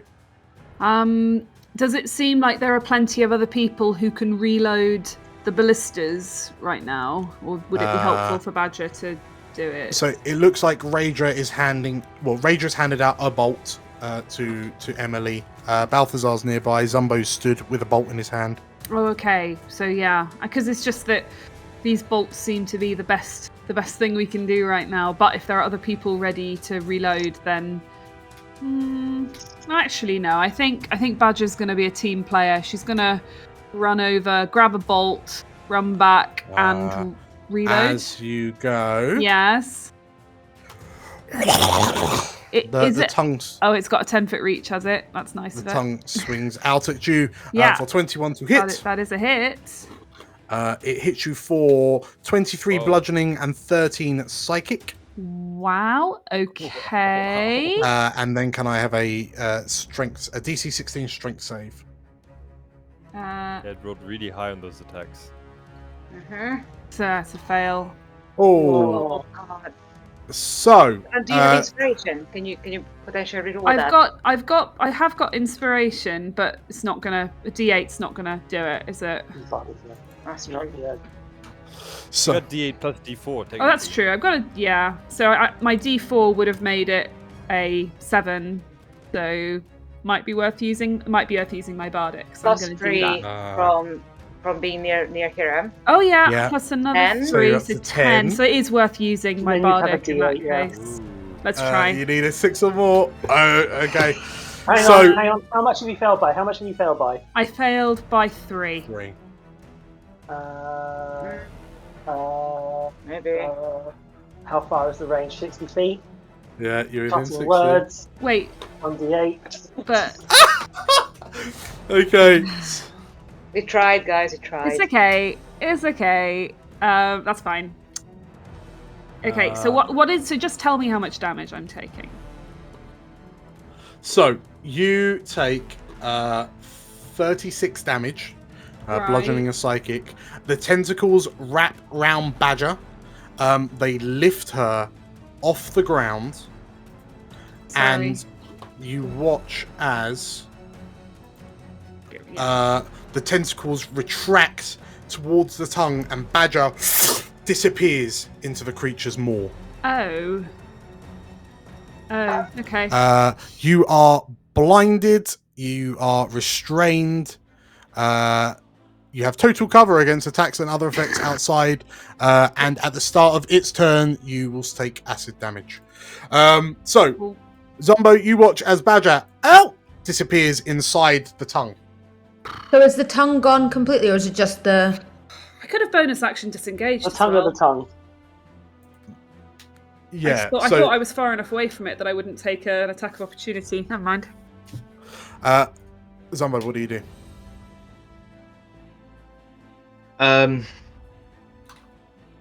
You can see Badger squirming around inside. Okay. I guess I'm going to drop the bolt onto the deck and start pegging it towards the Kraken. Mm-hmm.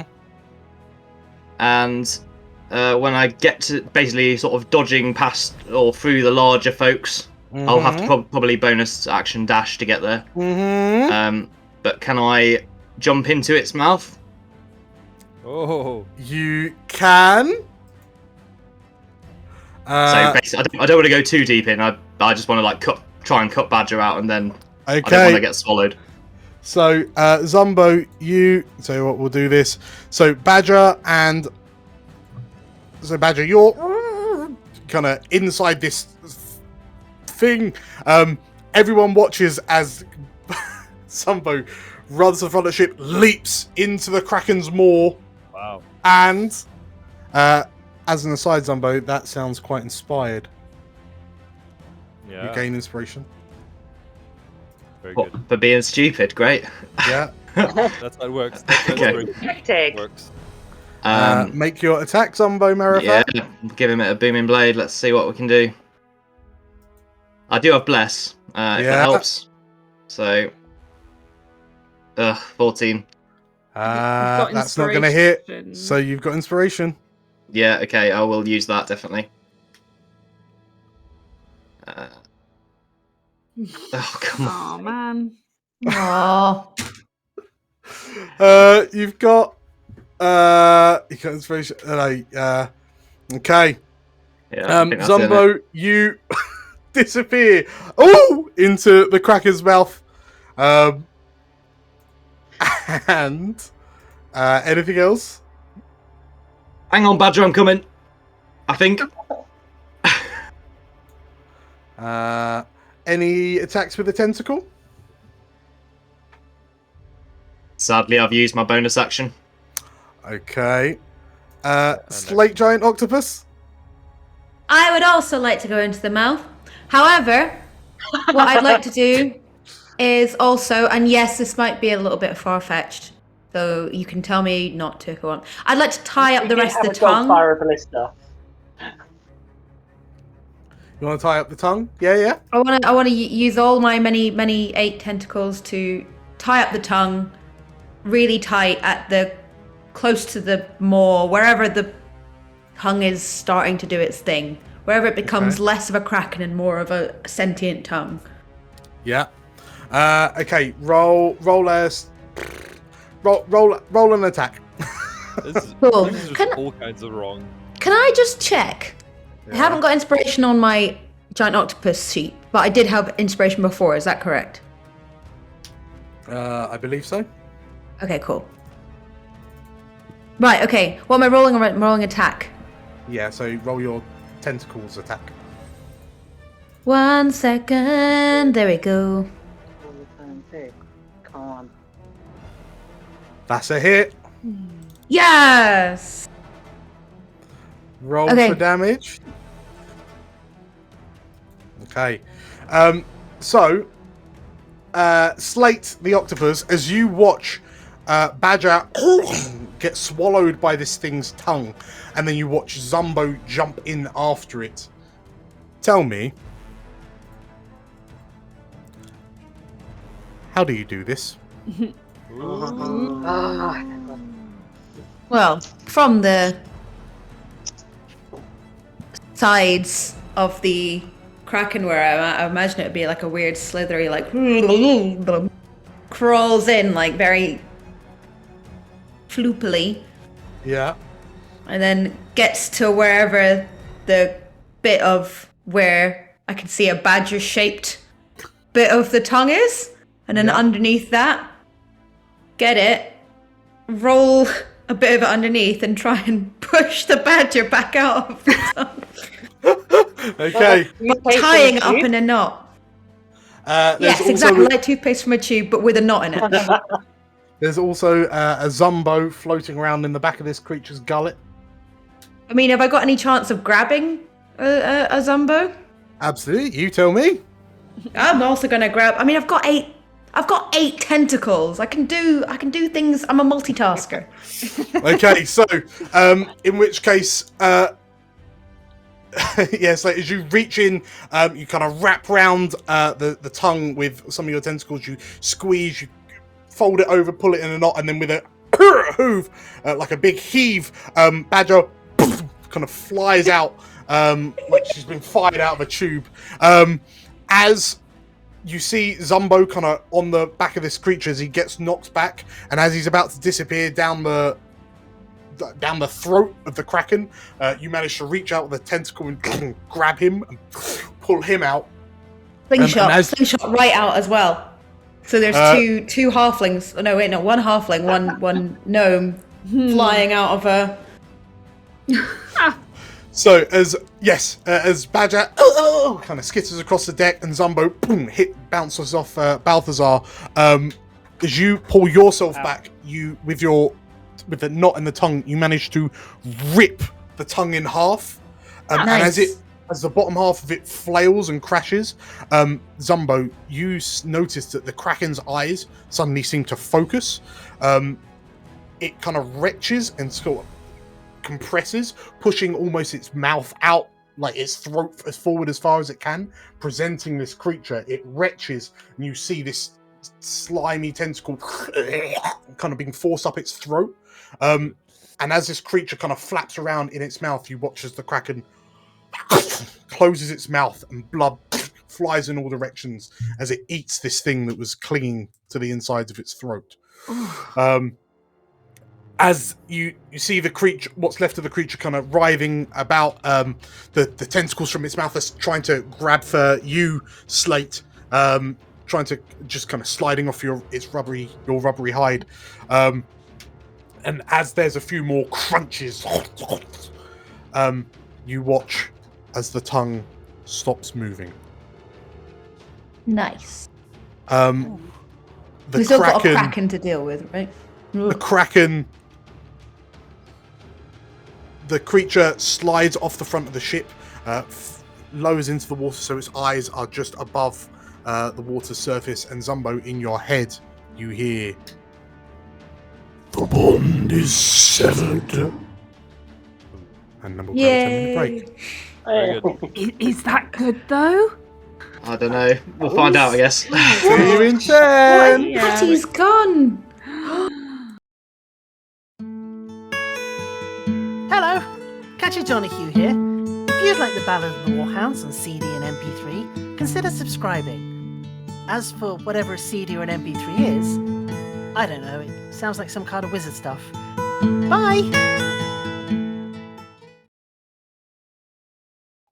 Welcome back, everybody. Hello. Hello. So, that was a thing, wasn't it? We rejoin the Warhounds as you slowly, those of you who are on your backs, slowly pick yourselves up. You all have a fine sheen of purple amethyst blood coating you that congeals and mixes with the various slimes that coat the deck. There's a pungent, rotten smell as the acid from whatever that creature was inside the Kraken slowly chews away at some of the wood around you. Uncomfortable. And yes, as Balthazar kind of does his best to wipe it off his joints. Zumbo, as you stand up, you can see this looming head staring at you from the prow of the ship. The ship has come to a full stop, thanks to the creature's vast size. But it's also, you notice, like, its 10 tentacles have just kind of returned to its side, and it just sits kind of almost watching you. And as you sit there, you see a small little orange shape just kind of swim up onto what's left of the figurehead of the ship. And in your head, Zumbo, you hear, "The cycle is broken. The bond is severed. All that remains is us."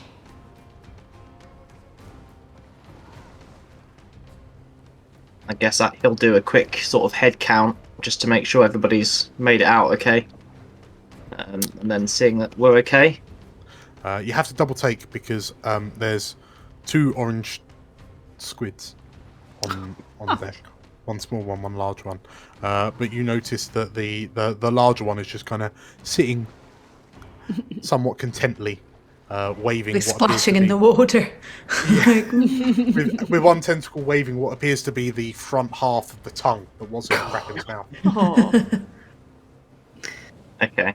Well, I guess he'll warily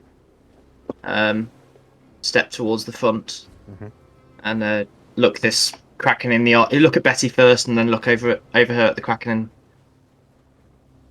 seems to me we're even. You took my leg and my eye. Don't forget about the eye. And we helped you out with your problem. So, what say we just call it quits, yeah? You notice that as you're kind of who are you looking at, Betty or the Kraken? Probably the Kraken, as I say that. Okay, so you notice that as the Kraken studies you, as it moves, you notice that its movements are being perfectly mirrored by Betty. Like her arms, her tentacles are just kind of moving around lazily as if she's in water.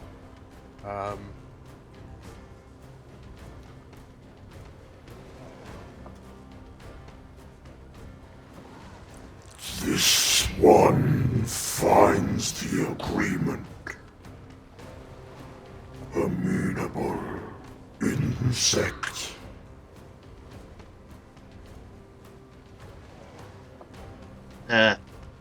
Good? Yeah. This one would question, however. Why did it take this insect so long to return? Well, I don't know if you've ever been eaten, but tends to put a chap off coming back to where they were eaten. The Betty and the Kraken look at you with no kind of recognition or understanding in their bulbous eyes. And the Kraken looks to you and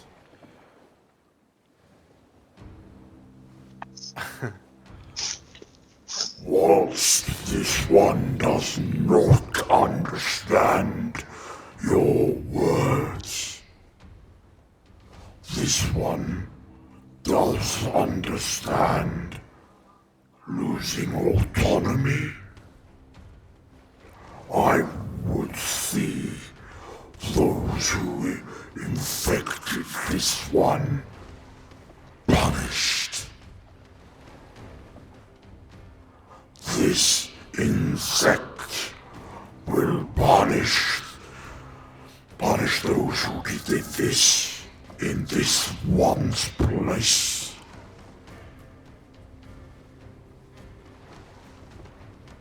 Oh, and who infected you? the Betty kind of crawls along the ballista arm, attaches a tentacle to your wrist, and then you see like you feel as if you've just kind of been pulled underwater, and as you open your eyes and look around, you notice you've effectively kind of gone into your Betty vision that you've gone into in other times before, except she seems to be in control, and it seems to be a memory of sorts. You see, you realize that you are the, like, you see this ship that's being crushed and pulled apart, and as the mast tilts and kind of falls past your vision, you see the flag of the ham and cross, the skull and ham bones, as it teeters past, and it dawns on you that you're watching the destruction of the bobbing apple. As your vision, you then kind of release the ship, you fall into the water, and you see tentacles kind of at the periphery of your vision, and it dawns on you that you're seeing through the eyes of the Kraken. You sense a movement in the water, and you turn, and you see what appears to be this amorphous red ooze floating in the water. Oh. And as you watch it curiously, the red ooze pulls itself together, turns to face, and then pounces. The next thing you know is an intense and unending hunger, as no matter how much you eat or devour, the hunger never fades, and as you can feel the parasite growing inside you. You let out a roar of irritation and anger as you try to wrap your tentacles round the tower and crush it. The tower at the bottom of the sea. The intruders in your domain. But you can't manage to...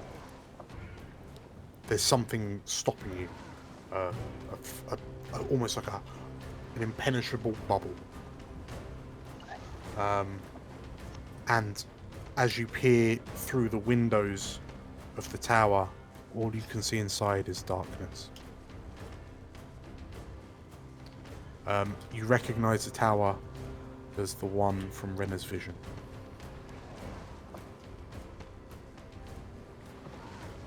Well, all right. I mean, we planned to go there anyway, but well, have you left my ship in a sailable condition? How are we supposed to get there now? You notice that the ship is listing ever so slightly. The ship is taking on water from... yeah, it feels like the ship is taking on water. The Kraken looks to you, Betty looks to you, and...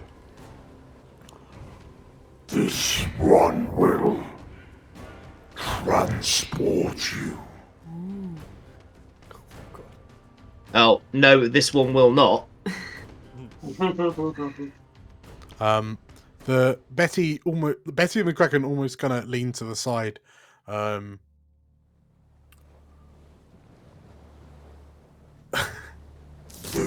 Your pursuers are nearly upon us, insect.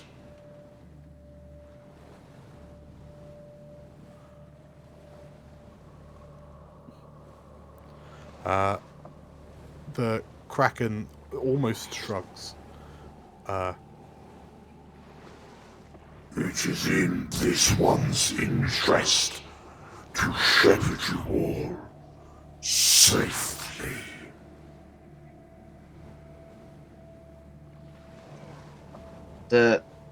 Just hypothetically, how was you planning to do that? And he's kind of just like this because he kind of knows the answer. The rest of the Warhounds, as you hear Zumbo...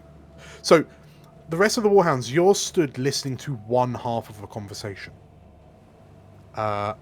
It's just Zumbo talking every now and again. And when you hear him say how exactly you're planning on doing this and he's rubbing his head, you watch as Kraken raises itself out of the water and...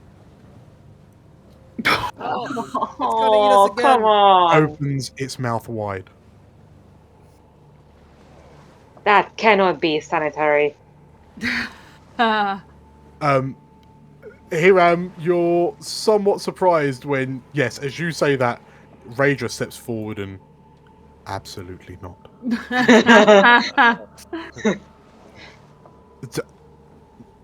Are you insane? She says. To whom? And Zumbo, in your head, you hear, Deliver this one of revenge, or suffer the wrath of the other insects.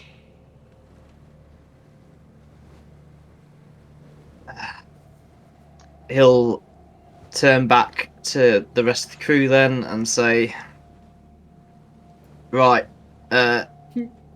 short story, short version, squiggly ear, offering to take us down to the tower. Yeah, we're gonna have to hop in its mouth. As bad as it looks, I promise you, it's worse than it looks. Done it.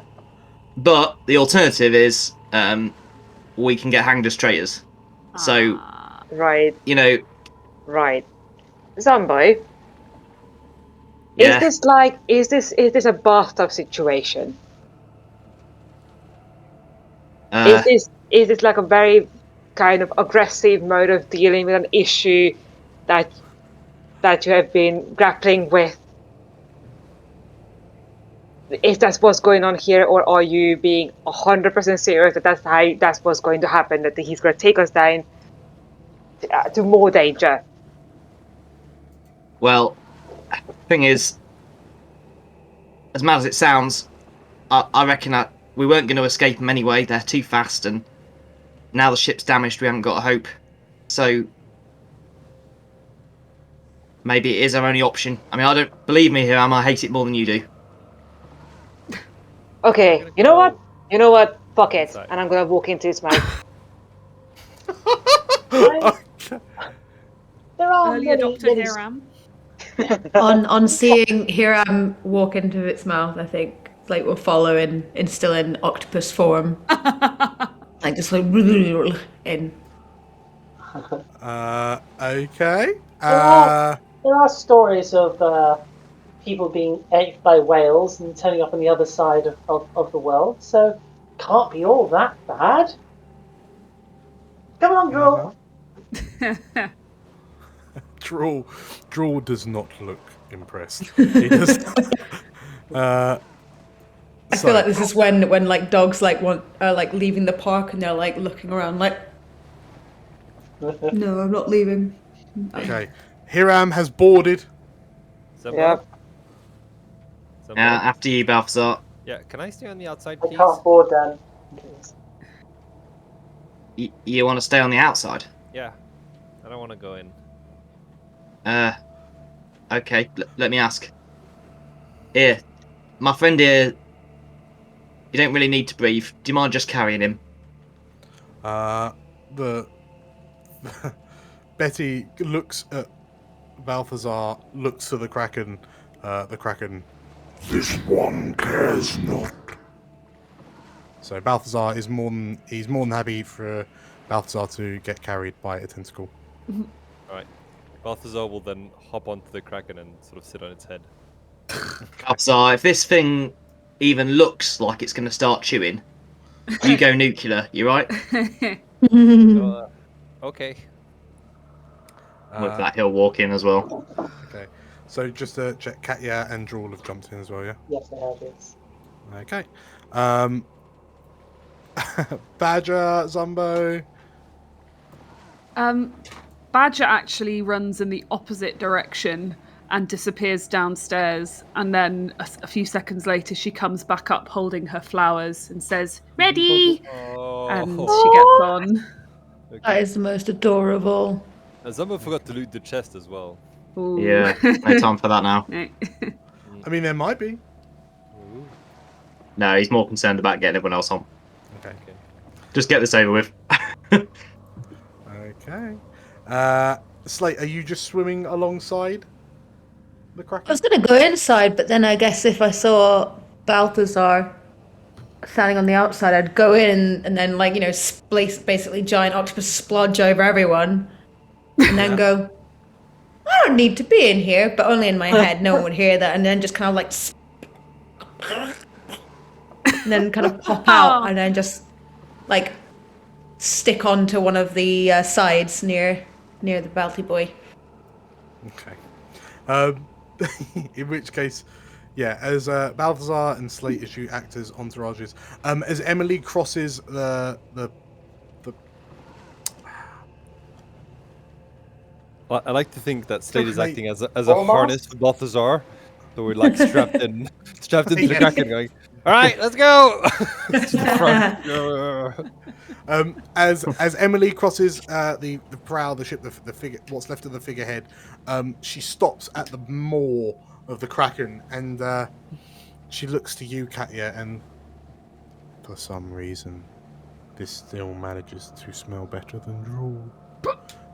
And not even going to deny it. Wow. What a thing! she walks in and like as the 1, 2, 3, 4 as the 8 of you, Raedra and Renna do not look. Well, Raedra does not look pleased because it's not very often that you walk into the maw of a beast. Renna's just like, ooh, as she heads in. And as you kind of effectively stand on its tongue, like its actual tongue, your normal tongue, the mouth closes and darkness envelops you. It's replaced with this heat, this like stuffy, stinky heat. And you feel like your stomachs lurch as this creature just dives into the water. Balthazar, you're kind of pulled down like you've just gone over the edge of a roller coaster. And as the 8 of you inside just kind of hold on for dear life, it's keeping its head kind of at an appropriate angle to give you a floor to stand on as it just kind of descends. Balthazar, you can see, like, you've never had the opportunity to experience the deepest ocean dive that you'll probably ever experience. I don't have dark vision, but I might have light on my staff, and therefore kind of act like an anglerfish. I guess we're going to try and see what we can attract.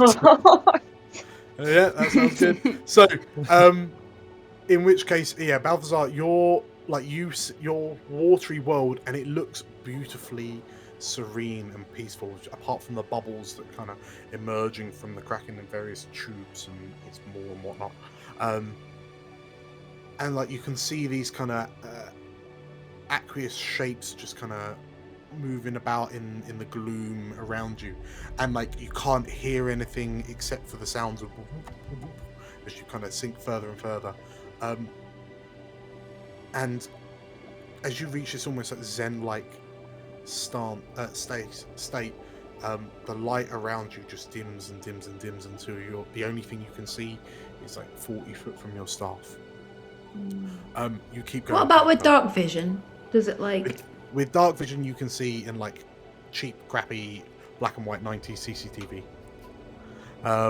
So I don't know if giant octopuses have dark vision. They do. They do. So yeah, up to you can see 60 feet around you, and yeah, like the it's getting grainier and grainier as there's less and less light. Eventually, you see, like as you keep sinking, you see a shape begin to almost emerge from below you, and ahead of you, you notice what appears to be a stone tower jutting up from the bed of the sea. Attached to it is a secondary tower, and they all appear to be built on top of like some sort of hill island type affair, that's just kind of sitting on the bottom of the sea, tilting ever so slightly on an angle. Balthazar, as you kind of see this off in the distance, the Kraken begins to slow until it eventually comes to a halt and just kind of floats in front of this underwater tower. Before we stop, I would like to reach one of my tentacles without Balthazar noticing and just tap him on like his right shoulder and then just move it away as he looks around. Oh gosh, what was that? Oh. Balthazar, as you get spooked, protect me. The Zumbo, as you lot finish your roller coaster ride inside the mouth of a Kraken, you hear a voice in your head say, "We have arrived. The domain of the shadow." And there's a soft bump, and you'll kind of wobble a little bit. Balthazar, you watch as this Kraken effectively pushes its face against what appears to be this invisible field. It lifts its head back, and you watch as its beak, like, it's almost like it's hitting a glass window, and you watch as its beak pushes ever so slowly through what appears to be a magical force field. The beak opens, and you can see kind of magic struggling against the creature's mouth until eventually those of you inside, the Kraken's head squeezes in, It can't get very far, but as its beak opens and the beak almost serves as like a miniature off ramp, you see that there's a balcony ahead of you that it appears to be pushing its beak towards. There's like a little exit. Yeah, the seatbelt sign just going. Yeah. Please remain in your seat until the Kraken has stopped opening its beak. Yes, yeah, pretty much. So this balcony you notice is at the top of this tower, and for want of a better word, you would look at it and call it a wizard's tower. That you've seen structures of similar build in, say, Suzail, but the architecture of this is alien in comparison to the towers you might see in somewhere like Suzail. Balthazar, from where you are, you even in the darkness, you notice it as Netherese, like old ancient Netherese architecture. And as the beak opens, the Kraken says to you, Zumbo, "Make haste, insect.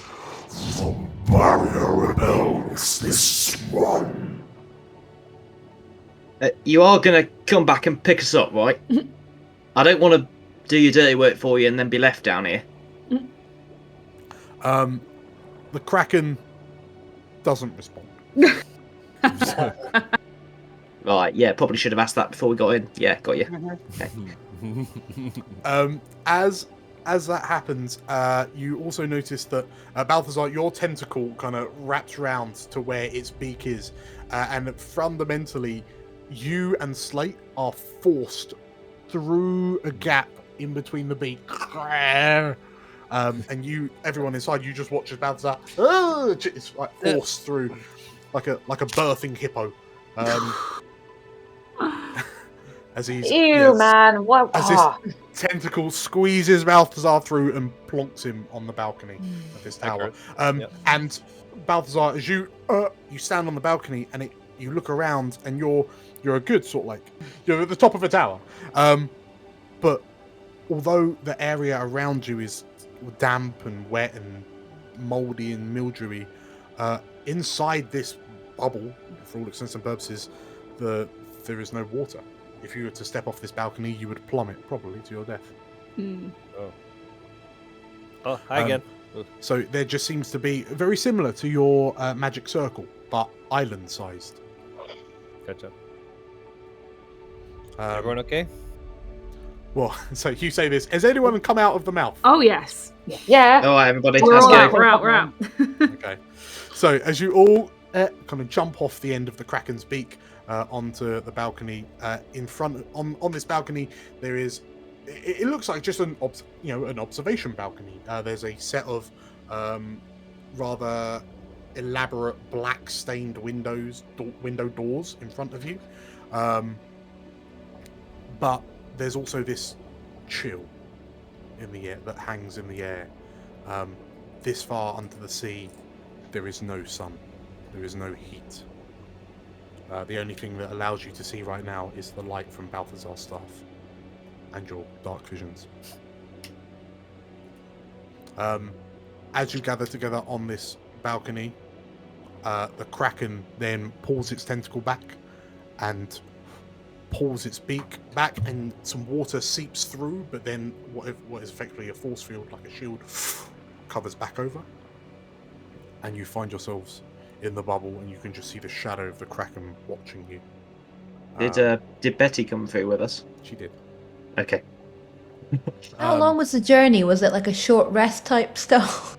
Short rest in a mouth? You would have enough time for a short rest. You can spend as if you had a short rest. Yes. I mean, I don't know if I'd necessarily have a short rest as but on the outside, like trying to hang. I feel like everyone else chilling out in the mouth, my own. So as you stand there, like looking around this kind of island, Renna looks to you all, and this is it. This is the place, isn't it? Looks like it, Renna. Oh.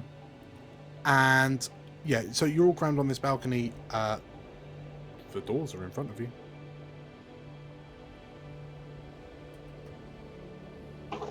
what do you do? Zumbo? What are we gonna find here? Don't really know Balthazar, to be honest, but yeah, I think we're stuck down here till we find whatever it is we're meant to be finding. Okay. What did that diadem look like again? Crown? Dark? Yeah, Balthazar describes it as being a circlet with a number of black studded gems, like obsidian-esque gems across the front, in a twisted black metal. Well, that's what we're looking for, I guess. Yes, El. Can I ask, with the doors, are they see-through doors or is that closed doors? Is there a hole where the door is? Is there any kind of peek-through bits? So yeah, these are like black. So these are like full window doors, like glass doors, but they're opaque black glass, decorated, held in place by like a silvery iron-like filigree framing. Okay, so no chance of looking through at all. No chance of looking through. As you all just kind of pat yourselves down and kind of make yourselves ready, Renna steps forward and like looks at this door curiously, and she places a hand on the door, and purple shapes begin to illuminate across the glass. And like she looks a bit confused and like looks a bit flustered. The runes, which those of you, does anyone speak Draconic? No. Okay. You notice that the runes on the door look Draconic, but none of you speak it, so that's pretty much just it. But as the runes fade, you hear a and the doors to the tower swing open. And Renna looks to you confused and, why was I able to do that? She says. And as she looks into the room with the rest of you, we will call it there. Damn. OMG. My goodness. That was too much. So much. Too much. Good, too much. Yeah, very good, Dan. Thank you. Yeah. And everybody else. Congratulations, everybody, on completing episode 25. On getting eaten by Kraken, but not the way you thought it would happen. Yeah. Now The Zumbo right way to get you. Zumbo can't use that as a brag anymore. Yeah, but I've still done it 3 times. Twice voluntarily. So, yes, we have arrived at this mysterious underwater tower that we know to be of Netherese origin. So I guess next week we'll find out what lays inside. And potentially unearth the secrets within. So a party, happiness, lots and lots of food. Yeah. You've arrived at the hot tub party. Thank you all for playing. Thank you all for watching. And as always, I will see you all next week. Very cool. See you next next week. week. Take care, everybody. Yeah. Bye. Bye. Bye. The Warhounds have arrived at the location of the third vision, one glimpsed by them all. As they prepare to enter this mysterious Netherese tower, they can only wonder what lies in store for them. Come back next week to find out too. Thank you for your continued support. This has been a wild ride since the beginning for us all, and we're thankful that you can join us on the journey. If you liked the video, please hit the like button and comment down below. If you want to see more of the Warhounds in action, or the adventures of the poor Blue Dragon crew back in Marsember, you can find another video here. We're nearly at 100 subs, so please help us out by hitting the subscribe button here, as well as the bell icon for notifications of our uploads. With that said, as always, stay safe, and may the realms endure.